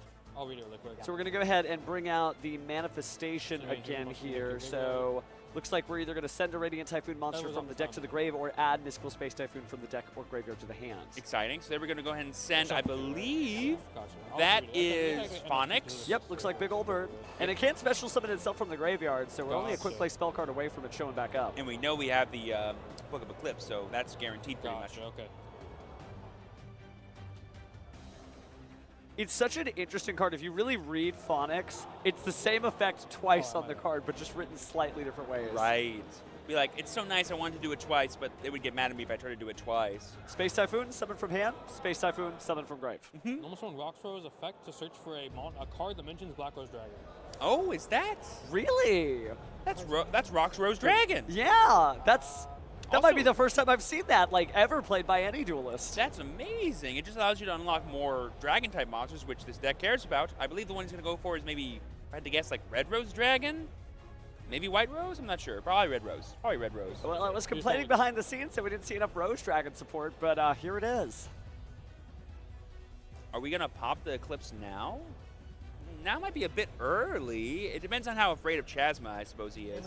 Well, that's a tuner monster, though, isn't it? Oh my gosh, Dragon Rulers with Synchro Monsters? Yeah. I think I'm in love. No response. Chainlink 3.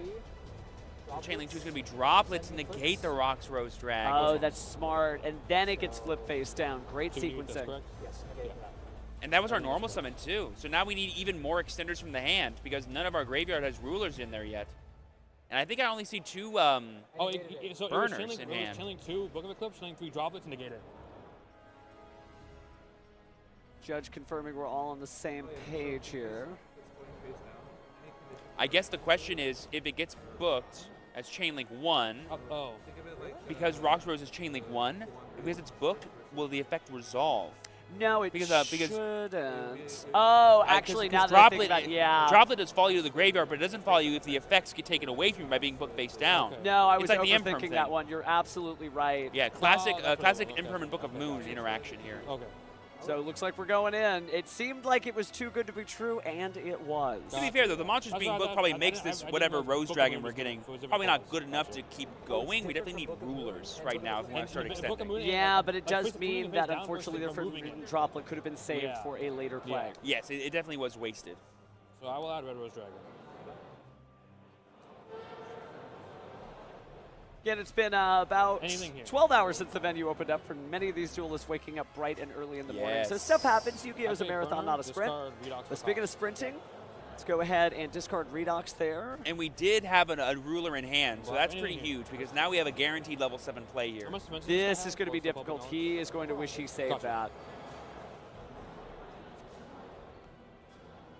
Not like this, Duelist. Not like this. Well, he could have another one. Redox effect. That is true. There's still one set card left. We're not out of the woods yet. Droplet a once per turn card? You can't have more than one Droplet in a turn? I actually don't think so. I think it's... Well, you know what? We got neuron out anyway. You can use more Chalice in a turn. Is it like the other Forbidden line of cards? No, I'm fairly certain that you can only... Yeah, you can only activate one Forbidden Droplet once per turn. Could you imagine doing multiples of those? All right, well, here's the Chasma. This is pretty huge because this represents a disaster, essentially. If this goes unfettered here, we're going to have a disaster come down, which could represent the end for John, because I'm sure his deck that loves interacting with monster cards using spells and traps isn't going to love a monster that's unaffected by everything and 4,600. Spectral this turn. Sort of an honorary divine monster there. All the attributes except that one. It's really fun to play. It is really fun to play. Oh boy. I'm glad they're having a good time, by the way. Like, nobody's focused on the game. They're like, this is dope. Oh yeah, here we go, baby. Spectral coming down here. Anything here? Nope. And we have the dragon in hand to automatically discard with it might too. Be an MST, which I only just noticed that Ian's sleeves are a dragon breathing fire. What else would it be? Yeah, I literally sided out my spell. I'm like, I'm not gonna. MST's never getting active. He accessorized well. Yeah. John is complaining like, why are there no spell cards in this deck? Spell cards are the most powerful cards in Yu-Gi-Oh! Don't you know that? He's like, yeah, but monsters are pretty cool too, and they can punch. Or breathe fire in this case. Or breathe fire, yeah. Take your time. It's a comfy chair, you know. That is a funny line that I could do. That is a very. I love John just feeling like this is a great chair to sit in. I love how Ian's like, you've heard of Dragon Link? Have you heard of Dragon Rulers? This is so sad. Well, it depends. There are some duelists have no zones. who may have been born after their reign in 2013. Fair. Spectral effect, discard Red Rose. Sure. Yeah, that Red Rose doesn't really do anything for him here, so may as well just use it as fodder for the Spectral to get access to the rest of his rulers that he hasn't used yet. I believe we haven't used Tempest, nor have we used Tidal. I know. Yeah, we summoned Tidal off know, stream. Which means we could still use Tidal's effects. And we can still use... So I believe we used Chasma to send Tempest to the grave to add another dragon, that being Spectral. So if we get two rulers that we haven't summoned yet, we can get access to Eclipse, blow up that back row, and then party. I think it has to be different names, right? Different Maybe Showtime. Just any two Dragon Roller monsters. This card's broken. Okay. I mean, yeah, just double checking like, oh, I can even get like another Spectral? Probably not, but you probably can get Nebula and stuff, which can bring back your banished rulers. And Reactor. Yes, so this will allow us to just get more and more names in the Redox discard yard. effect, a monster reborn. Sure. All right, let's bring it back. Bringing back out the Red Rose Dragon. Oh my goodness, I was wondering how he's going to get access to that card. Thanks to the Redox, he can. Wow, so using Tempest. Yes, and that can give us access to a level 10 play. Oh yeah, because it's a win. Because I believe Red Rose is also a tuner, right? Nope. It is, yeah. Oh, baby, here it Synchro is. summon. What are we summoning? Chingy. Chen-Ying? What? Whoa! Well, I mean, you do banish all the banish time in your this deck, so cards. you would activate the effect of being able to banish one card from your opponent's field and graveyard, not targeting. Math time here. So if we banish the set, 3,000 plus Blaster, 28, plus I think at least 32. I think that's 8K almost exactly.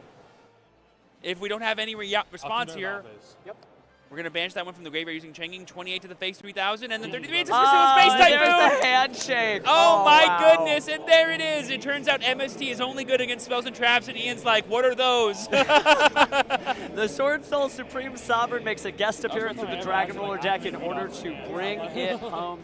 Ian is Oh, man, going to I get can his pitch the level coveted 3 and choice make from a the box of 10. Starlight. Remember, But also, both of these duels are going to show up in the Invitational, so maybe John will find some matchups that actually involve spells and traps, right? Oh man, I love any format where Dragon Rulers can play Chen Ying and get away with it. Oh my goodness. Oh my goodness. They just added most of the Sword Soul package to Duel Links right now, so I've just been rocking that out. And it's good to see cards that were competitively successful in the format show up.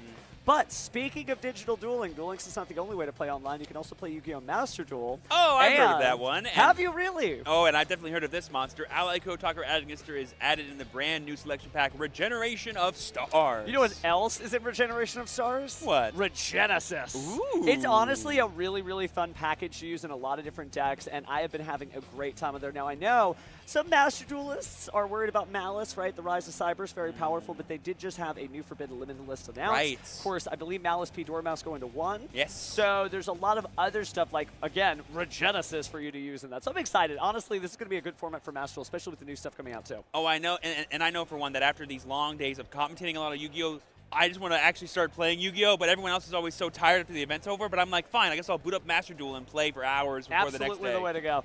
It's just so wild that we're in like this 24 hours a day Yu-Gi-Oh! Lifestyle. We're like, it wasn't always the case. You know, back when I was a young duelist, you had to like wait for the card shop to open, and now you just can live and breathe this on every format. There may be people listening to my voice right now who are on Duel Links in their hand while they're waiting for their opponent's Master Duel turn to finish. Well, maybe they're building a deck. It's so great to be here. While reading the list of Genesis point cards so they can math it out later.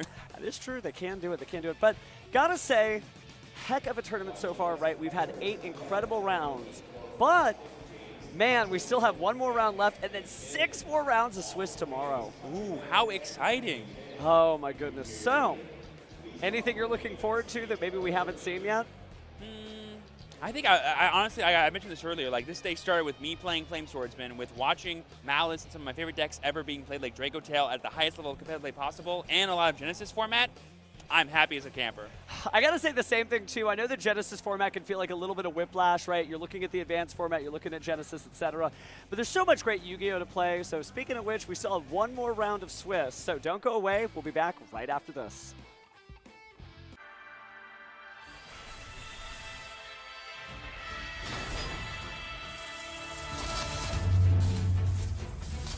Game on, world.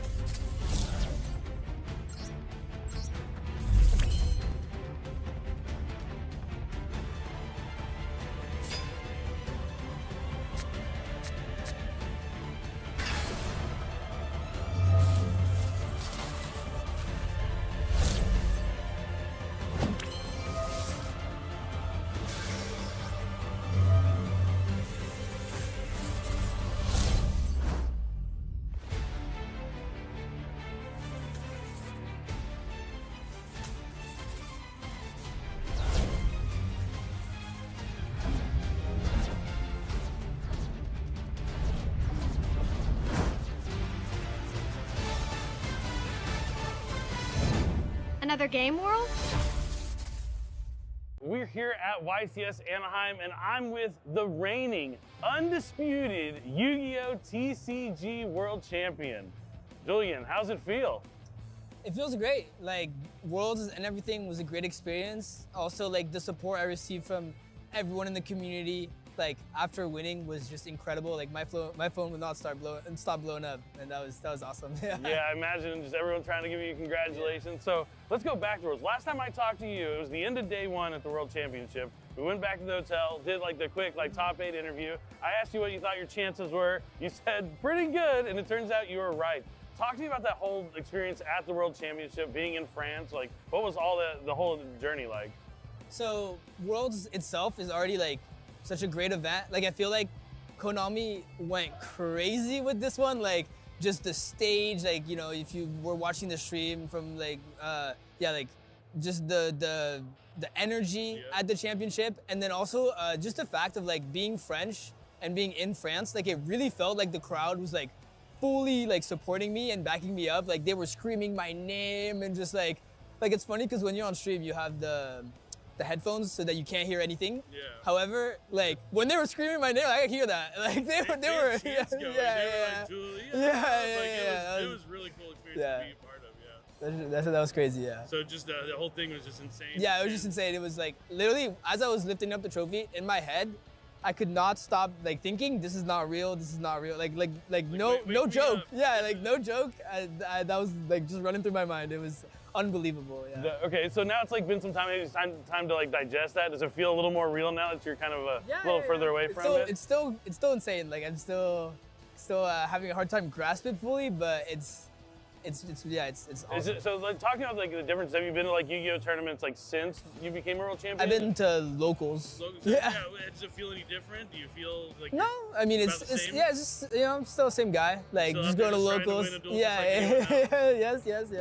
Nice. So nothing too big has changed. Just that maybe a lot more people are up here congratulating you or wanting to like shake your hand.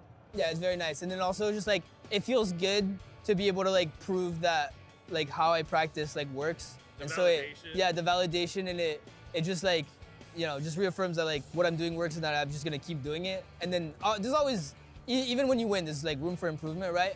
But it feels like I'm taking steps in the right directions, for sure. Okay, so you talk about your preparation, like you put a lot of preparation into Worlds, got the results you wanted, but now you've already stamped your ticket to the next World Championship. You're going back because you're the reigning World Champion. Do you think that's going to play any different to how you play throughout this year of competitive play? Are you going to maybe take more of like, your foot off the gas a little bit? Or are you going to continue to do that same kind of thing you did the year before? Absolutely not. No foot off the gas. Right. We flooring it. Like at the end of the day, like I just said, like the way I prep works and like practice makes perfect. And if I like kind of slack off, like yeah, I'm going to Worlds, but I want to win again, right? So if I just like kind of take a step back and just cruise the Worlds, I don't think that's like gonna be a good way to, make it all the way. So I'm just gonna keep going to all the events. I really enjoy it too. So it's not like I'm like, oh no, I gotta go to the YCS. It's like I want to be there. Like, it's time for another it's time for another. It's like I was talking to Trip this morning and he said it's like Christmas morning. Like yeah, literally. Every YCS is like Christmas morning. Like it's awesome. You still get those like butterflies in your stomach right before round one. I wake up like a little earlier because like I'm trying to sleep and I can't. I'm like too nervous and excited at the same time. I'm like closing my eyes. I'm like, come on, sleep. And I'm like Yu-Gi-Oh. Oh man, can I relate with that? Yeah, that is. I think every duelist who's ever been to a YCS has also experienced that same kind of thing for sure. But yeah, let's go a little broader with it. You are the world champion, the Yu-Gi-Oh world champion. Why the Yu-Gi-Oh trading card game? Why is this the game that you play? So I just, in general, really like strategy-based games, right? Like I like thinking about things, solving problems, and that kind of stuff. And I played Yu-Gi-Oh since I was a little kid. Just like Yu-Gi-Oh GX was like I watched that over and over and over again. Literally this morning I was hyping myself up to the theme song. It was like the French theme song too. I was like Yu-Gi-Oh GX Nouvelle Génération. Yeah. Okay. I can dig it. Yeah, so like I've always enjoyed it, and like I took a big break from the game like when I stopped being a kid, but then getting back into it, it's just like I knew the game. I honestly like thought I knew how to play it, but like let's be real, I did it right on the playground. Like I didn't know about chain link 1, 2, 3, 4, 5, 6. Like, It's the sixth one that I was getting. Yeah, it's always the sixth one. But yeah, I just really enjoy the game. I think it's super like I'm like pretty good at it too, which I like being good at things because it makes them more enjoyable. And yeah, I just always been. And you have like a good like friend group too that you enjoy like playing with. The community in the Yu-Gi-Oh community that surrounds me is like awesome. Like, and also the amazing part about it, right, is like we've talked about it before. I started playing like competitively like a year and a half ago. That's when I met all these people that are now like some of my best friends, right? Yeah. Like my ride or dies, and I've barely like sometimes we have to remember. I'm like, dude, we've only known each other like a year, right? It feels like forever. Yeah, it feels like literally forever because we're like in a call every day just playing Yu-Gi-Oh and testing. That's awesome. It's all about the friends you meet and enjoying it. Having fun is like the first step, being good at the game for sure, I think. So just like one more question for you before I let you get back to all the YCS action here at Anaheim. But is there any advice you want to give to all your fans out there that are going to be cheering you on, who cheered you on at this previous World Championship, but are also going to be cheering you on next year at Worlds?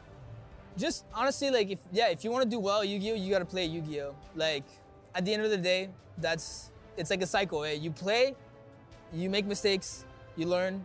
You play, you make mistakes. Like like every time.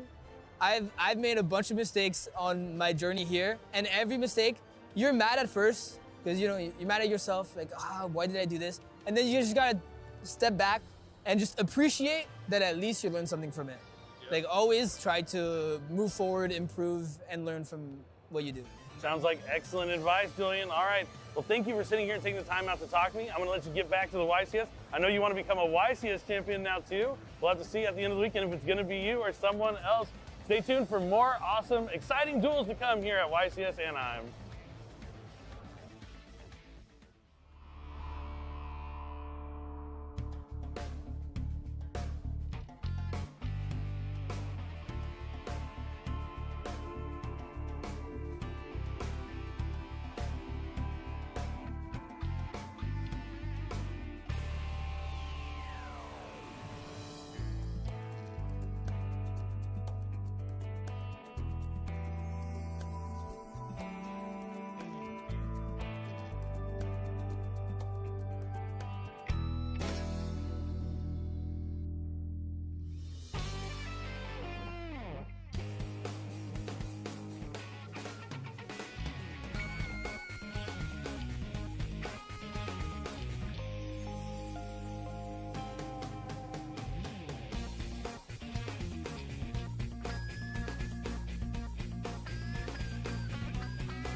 Hello and welcome back, everyone. We have made it to the final round of Swiss here at YCS Anaheim of day one. Only day one. This is just round number 9. We are going to have more rounds of Swiss to be played tomorrow, but man, what an incredible day. And we've also had that special treat of being able to see so many players that came out to the YCS this weekend just to play that brand new way to play Yu-Gi-Oh! TCG Genesis. It's really filled up a lot of that in-between time in between our Swiss rounds, so the Yu-Gi-Oh! Action really never stops. But I'm talking about how many rounds we played here today, Mike. Let's go ahead and do a recap of how the YCS is supposed to play out for the event format here in Anaheim.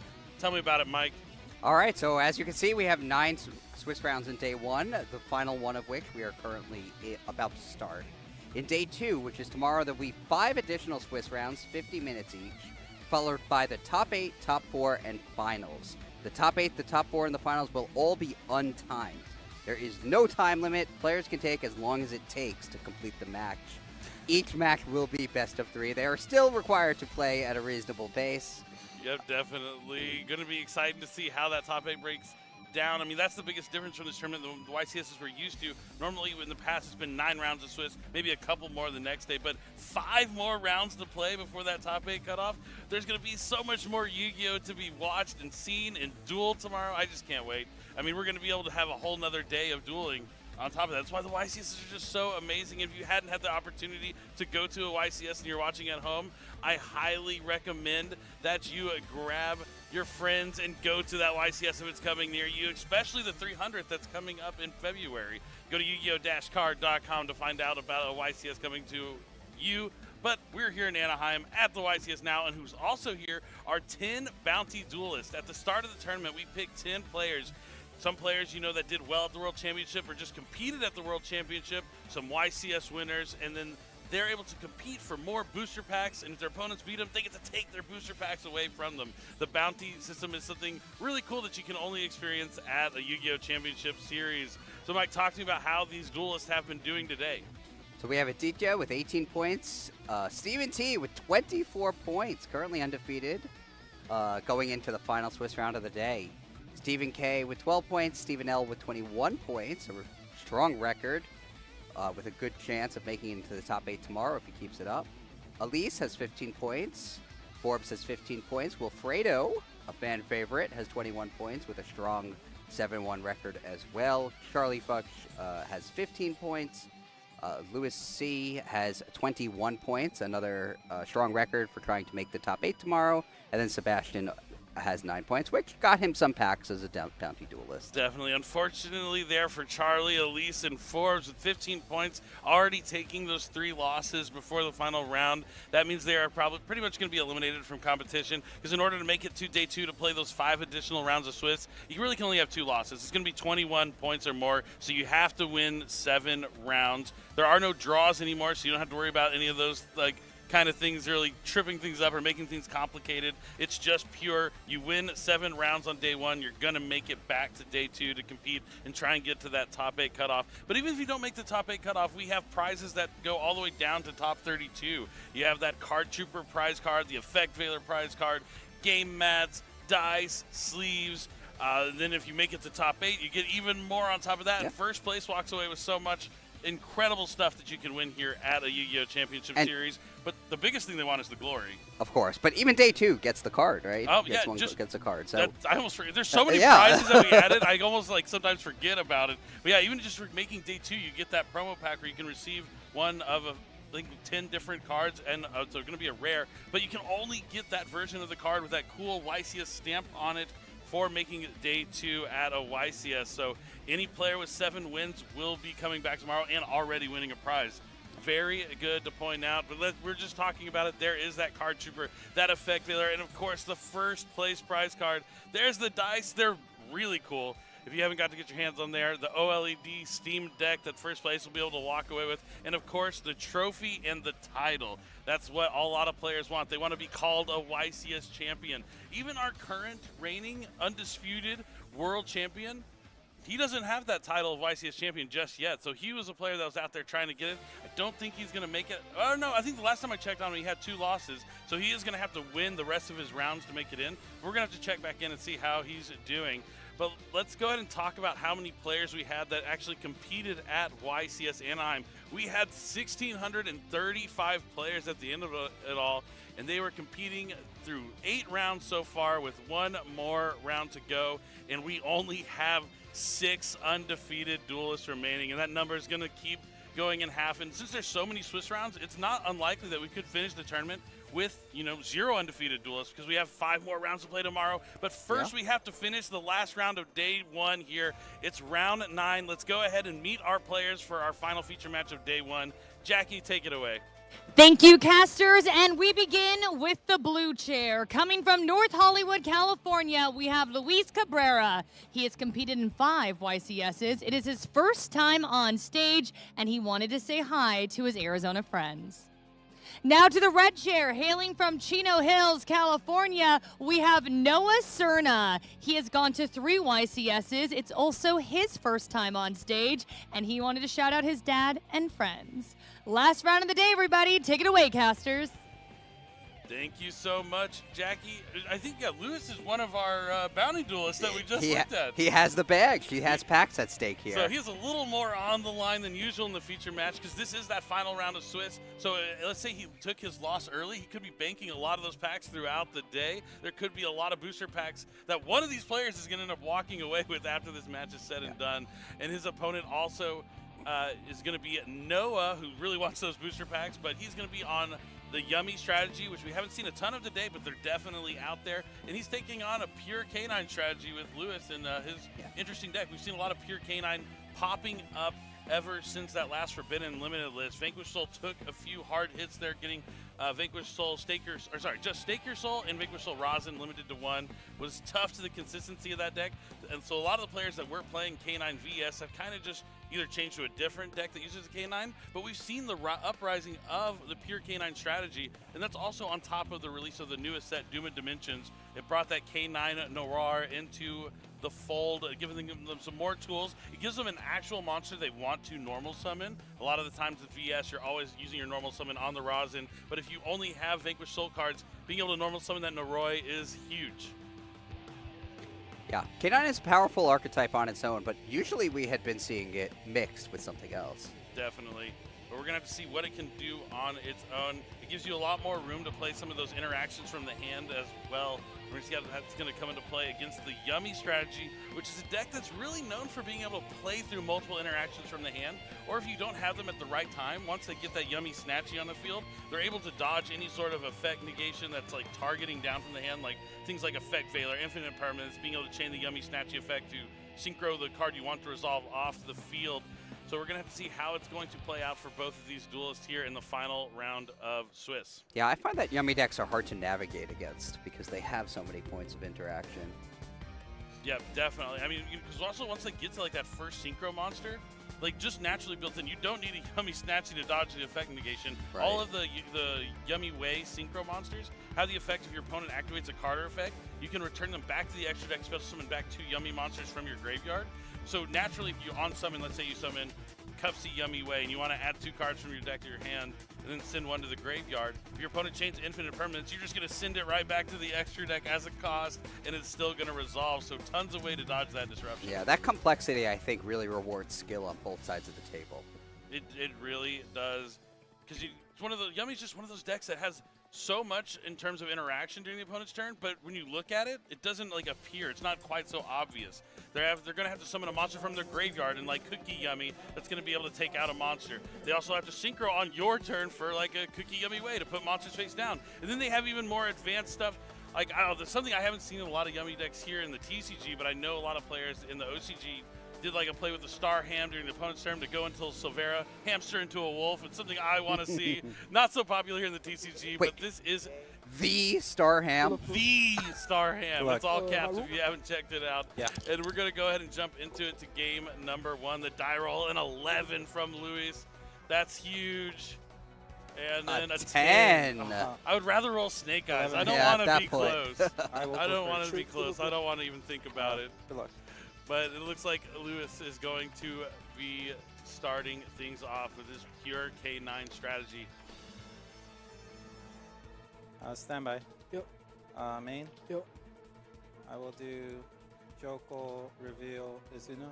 All right, looks like he's going to start by activating K9 Jokul, revealing another level 5 monster. That's going to be the K9 Azuna to special summon both from the hand.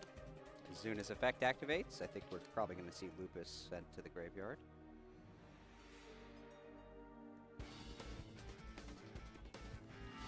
You are right, K9 Lupus being sent to the graveyard from Izuna. Now let's see if he goes to activate Jokul's effect to add from the deck to the hand. He sure will.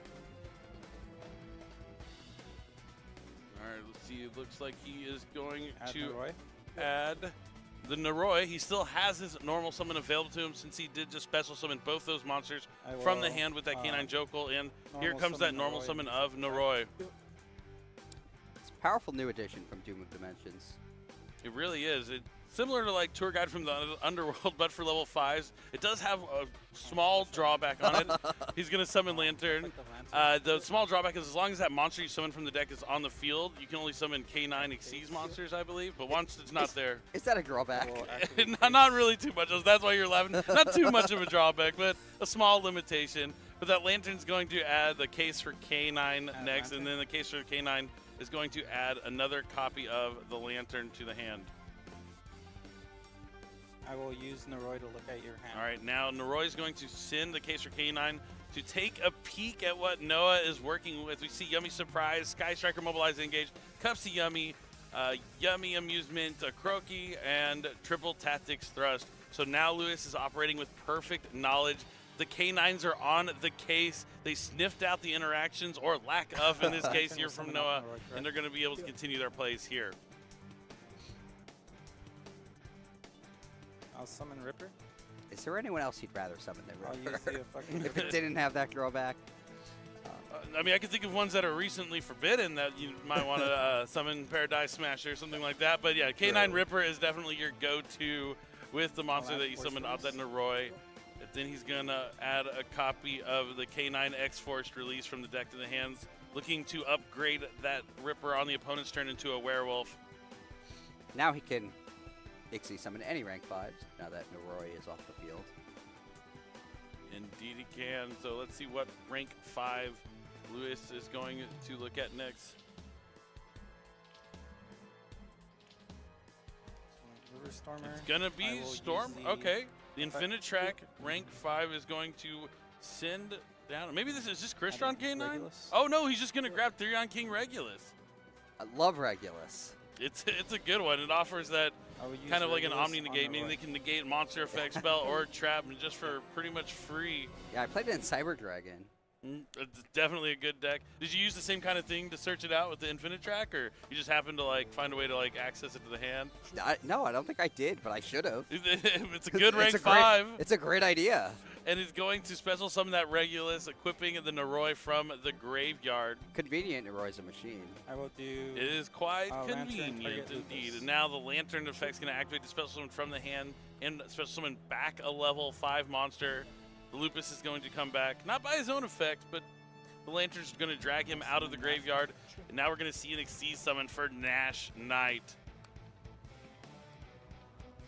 Nash Knight, really powerful card, letting you rank up into some really cool Chaos Xyz monsters that would normally be quite hard to summon.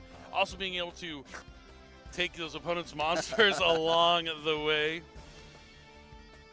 I will activate Tachyon. And Luis is not done yet. He's going to activate 7th Tachyon to go ahead and reveal the Giant Hand Chaos. I think it's like Giant Dark Hand. I don't. We got the name right here in front of us. Giant Red Hand. Right, Red Hand. I was like, I know it has like an adjective to describe the hand, but it is the Chaos version of the former prize card.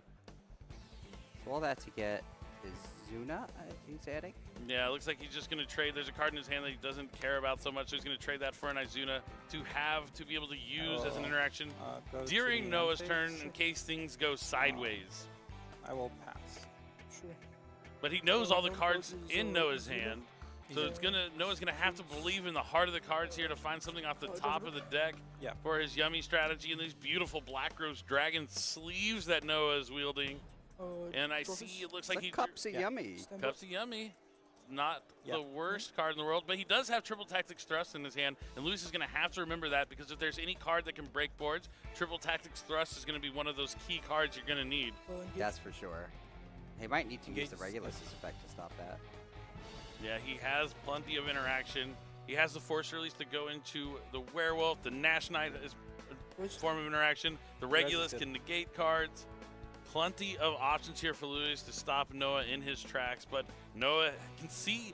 That's the kind of thing, is that you know all your opponent's cards as well, so he knows where he's going to interact with them. There's not any like hidden technology. You don't have to worry about maybe an infinite impermanence being set. You know what your opponent's working with, and Noah's going to have to navigate it justly. Yeah. That's nice, but it is the worst feeling when you know their cards and you're powerless to stop them. It is not great, that is for sure, when you know the writing's on the wall, but he's going to have to give it the good college try here.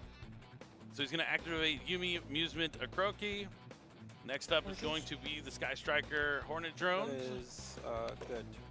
Trying to special summon that token. We talked about Yummy being really useful with Link 1s and being able to synchro for their level 2 synchro monsters using Link 1 monsters and treating them as a tuner. So the Sky Striker cards, excellent additions into the Yummy deck, and we've seen that since the release of them in Justice Hunters. You can also just find Hornet Drones in Justice Hunters. Makes a lot of sense. Use Force Release on my Ripper. All right, now that the token's on the field, Force Release is going to be activated here from Luis, targeting his Ripper.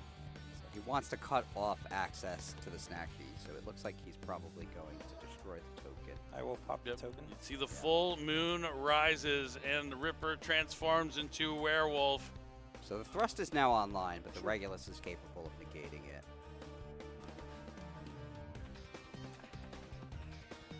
Luis doesn't know about the Cupsy, but he does still have a lot of cards to stop Noah's plays. This is going to be an uphill battle for Noah. Yeah, I think between the Nash Knight and the Regulus, it's going to be tough. It's going to be tough. Sets a card face down. Definitely not ready to end his turn. Going to normal summon the Yummy Cupsy.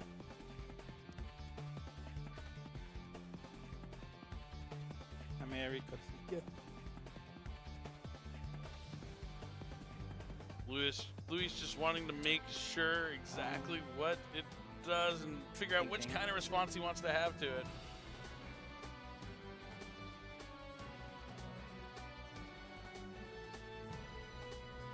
Really taking his time to consider what he wants to interact, and it looks like he is going to opt to. Is he going to use Werewolf? Yep, no, he's just going to let it rock and allow Noah to add a Yummy card from the deck to the hand. He knows that Noah already has Yummy Surprise. The only things he can really look for is going to be Marshmallow, Yummy, out of Doom of Dimension, their newest edition that really not only gave them another name that you can continue to summon from your hand, it also just gives you some more recursion that the deck didn't have before. Before, if you banish like their Yummy Amusement Mignon, there was not really a way to get it back, but Marshmallow Yummy capable of adding back from the banished as well. It also has a different special summoning condition, which is good, so that if Luis had taken the Cupsy with his Nash Knight's effect, by using Nash Knight's effect, Noah would have been able to special summon the Marshmallow and continue his turn. Yeah, that's really key to point out that you can special summon if you control no monsters or only Light Beast, I believe, so that is pretty useful to add off to that. And then we're going to see another summon of Cupsy Yummy. I believe he special summoned this from the hand since he controls that Link 1 monster. He's looking to try and go into a Synchro 2 potentially, but Luis knows that Noah's going to hope to maybe cause Luis to forget that he has thrust and somehow force out that Regulus before he can activate that Triple Tactics thrust to get a spell card that he might need to fight back into this game.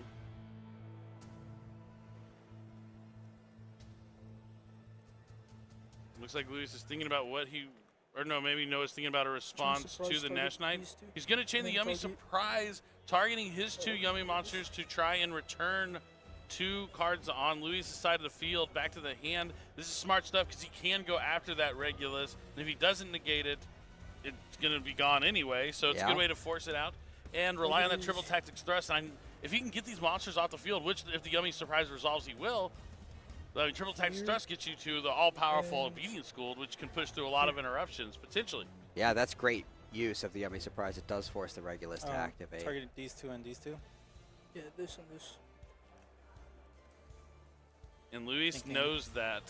That is why he is thinking here if what he can do about this. I mean, I think you have to negate this with Regulus here, right? I think so. Keep the Nash Knight. If the National Knights resolve at least, right? I think that would be wise, and he does send the Theron King Regulus to the graveyard. He might be. He's still in big trouble though because of the thrust that he can no longer stop.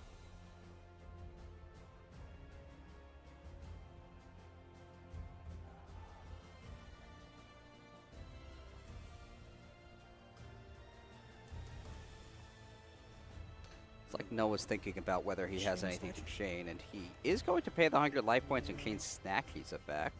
Okay, going to, chain the Yummy Snatchy to try and get one of those synchro monsters, the Yummy Way monsters, onto the field. And going to send both, but then it's just going to get absorbed. Oh, but he wants to get all the monsters off his field, I believe. So he's hoping that the Nash Knight will take the one synchro monster. He won't be able to use the effect, but his field will be clear. And now he's going to go into Cookie Yummy Way. Okay. I need to resolve Nash Knight too, right? Yeah, the Nash Knight needs to resolve. Probably going to...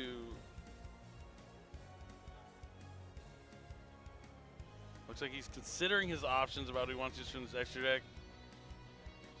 This has been quite a long think here from both of these players in this chain link interaction. Yeah, but it is the last round of the day. Not only, like, fatigue has set in for the players, so sometimes it's a little harder to think. It's been a long day of dueling. It is, but they do need to make sure they finish. Because double game loss would not be good. Especially when they're both sitting on one loss. They're already looking at making it back to day number 2, but you want to go into day 2 with only one loss if you can make it happen. Okay, but he did summon the synchro monster. Looks like he's trying to trigger the Akroki. Target. Oh, he can do that. Here to pop. Target's the werewolf.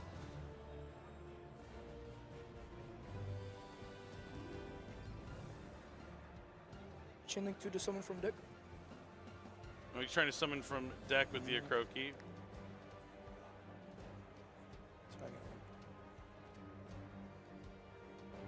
Looks like Luis is taking a moment to read the field spell. I will use my... And that's going to prompt him to activate the werewolf effect. Yeah. What do you think? The thrust is face down or in his hand? Oh, it's definitely face down. He said it so the werewolf wouldn't snipe it out of the hand. Yeah. One would assume. Yeah. He did that with a quickness. He is going to lose the Marshmallow Yummy to the werewolf effect for just till the end of the turn. Now it looks like the Akroki's going to resolve to special summon out a Marshmallow Yummy. And the werewolf is going to be taken down. Marshmallow Yummy's effect is going to add back that Yummy Surprise, which can be activated multiple times per turn, but can only use each kind of effect that it has listed on it. So he still can use that Yummy Surprise to summon back another Yummy monster from the graveyard. Yeah, so he's in good shape here. Yeah, I mean, it's really showing you the power of Yummy. Not only did Luis know everything in his hand, he had a strong turn one board. I mean, it's not quite over yet, but Thrust is going to be flipped up and activated here right away. Noah did have a very strong hand for fighting through it. Definitely. A lot of power spells. Yeah.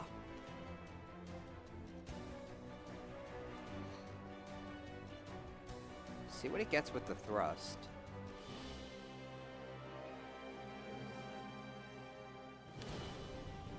Triple Tactics Talent, a common choice. That's a good one. Especially if you're facing down just another form of interruption. Is he going to draw 2 here, though?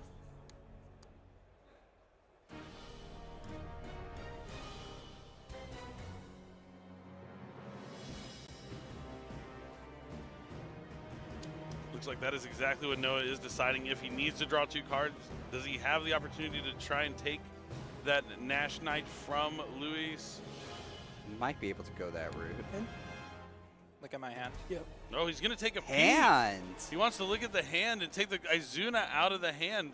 Just the shifter left there. So now if he can clear this board, Luis is on top deck mode. He did know the Izuna was there. He didn't know about the shifter. Yeah. But we now know that Noah is able to perform a synchro summon and go off from there. So we'll see. He's going to link away the Marshmallow Yummy to summon Yummy Snatchy. Yummy Snatchy is going to use the effect to place the Yummy Amusement Mignon onto the field. The Mignon can bring back a Yummy monster. He also has the Surprise to bring back a Yummy monster.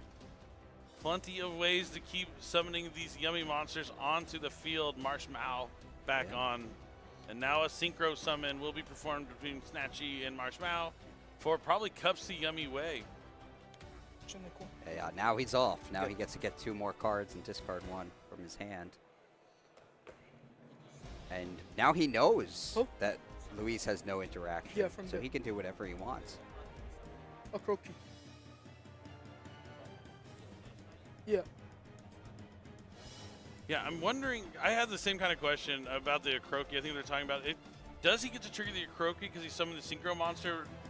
Like, did it ever get a chance to check that the Synchro Monster was summoned when it got absorbed by the Nash Knight? So I think that's what the judges might be asking Noah about right now, potentially, or... That's an interesting question, because he did synchro summon the monster, but it wasn't there when the chain resolved. And I assume Mignon, or rather, Akroke activates in a new chain. Yeah, it looks like we might be having the judge call. I was wondering about that at the... Yeah, I was wondering about that at the time. I didn't want to say anything to overcomplicate things. I was just kind of, you know, letting it rock with it. But it looks like we're going to take a chance to talk to the judges and, like, figure out exactly if that's okay. If not, it would just kind of, like, put the werewolf back onto the field. I don't think anything else would, like, change about the difference. You just wouldn't have been able to destroy that werewolf. Unless there's something different that they might be looking at right now. Yeah, I guess... We'll have to find out shortly. But, I mean, this has been an incredible duel so far. I mean, we were really interested. We saw, you know, someone playing, like, you know, pure K9. People have been talking about it, but we don't really know, like, exactly, like, how good is pure K9 on its own? It's definitely a solid deck, and, you know, incorporating stuff like Theron King Regulus can really promote those, like, turn 1 fields that you can bring out there, but maybe not as the high, even though it's consistent, possibly, maybe not as the highest power level as some of the other strategies that you're going to face. Yeah, there are a lot of strong cards, though, in the K9 strategy. Yeah, I mean, he had a negate, multiple interactions, plenty of stuff, able to look at your opponent's hand.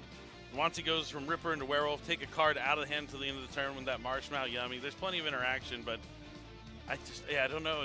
If he was playing something like K9 Crystron or stuff, maybe he would have drawn the same hand, but the Infinitrack would have led into so much more. Or, as we saw Jeff Jones playing earlier, he also goes to the Infinitrack to go into a Magic Key monster to bridge into the Mitsurugi cards. So there's like so many different things you can do with the K9 cards. It's kind of hard just not to include them in with another strategy. It is cool, but then when you include them with another strategy, you run into another complication, because you don't have room for some of the incredible K9 cards like Force Release and Werewolf, right? Yeah, and that's a really powerful play, because it destroys a card, upgrades your Xyz monster, and then you have a monster whose effect can strip a card from the opponent's hand.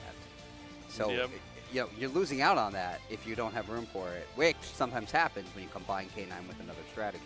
And a lot of times also you lose that normal summon. You're usually dedicating your normal summon to the other strategy in the deck, and then once you only have the pure K9, that's where Naroi gets a lot better, because you can always rely on normal summoning that Naroi.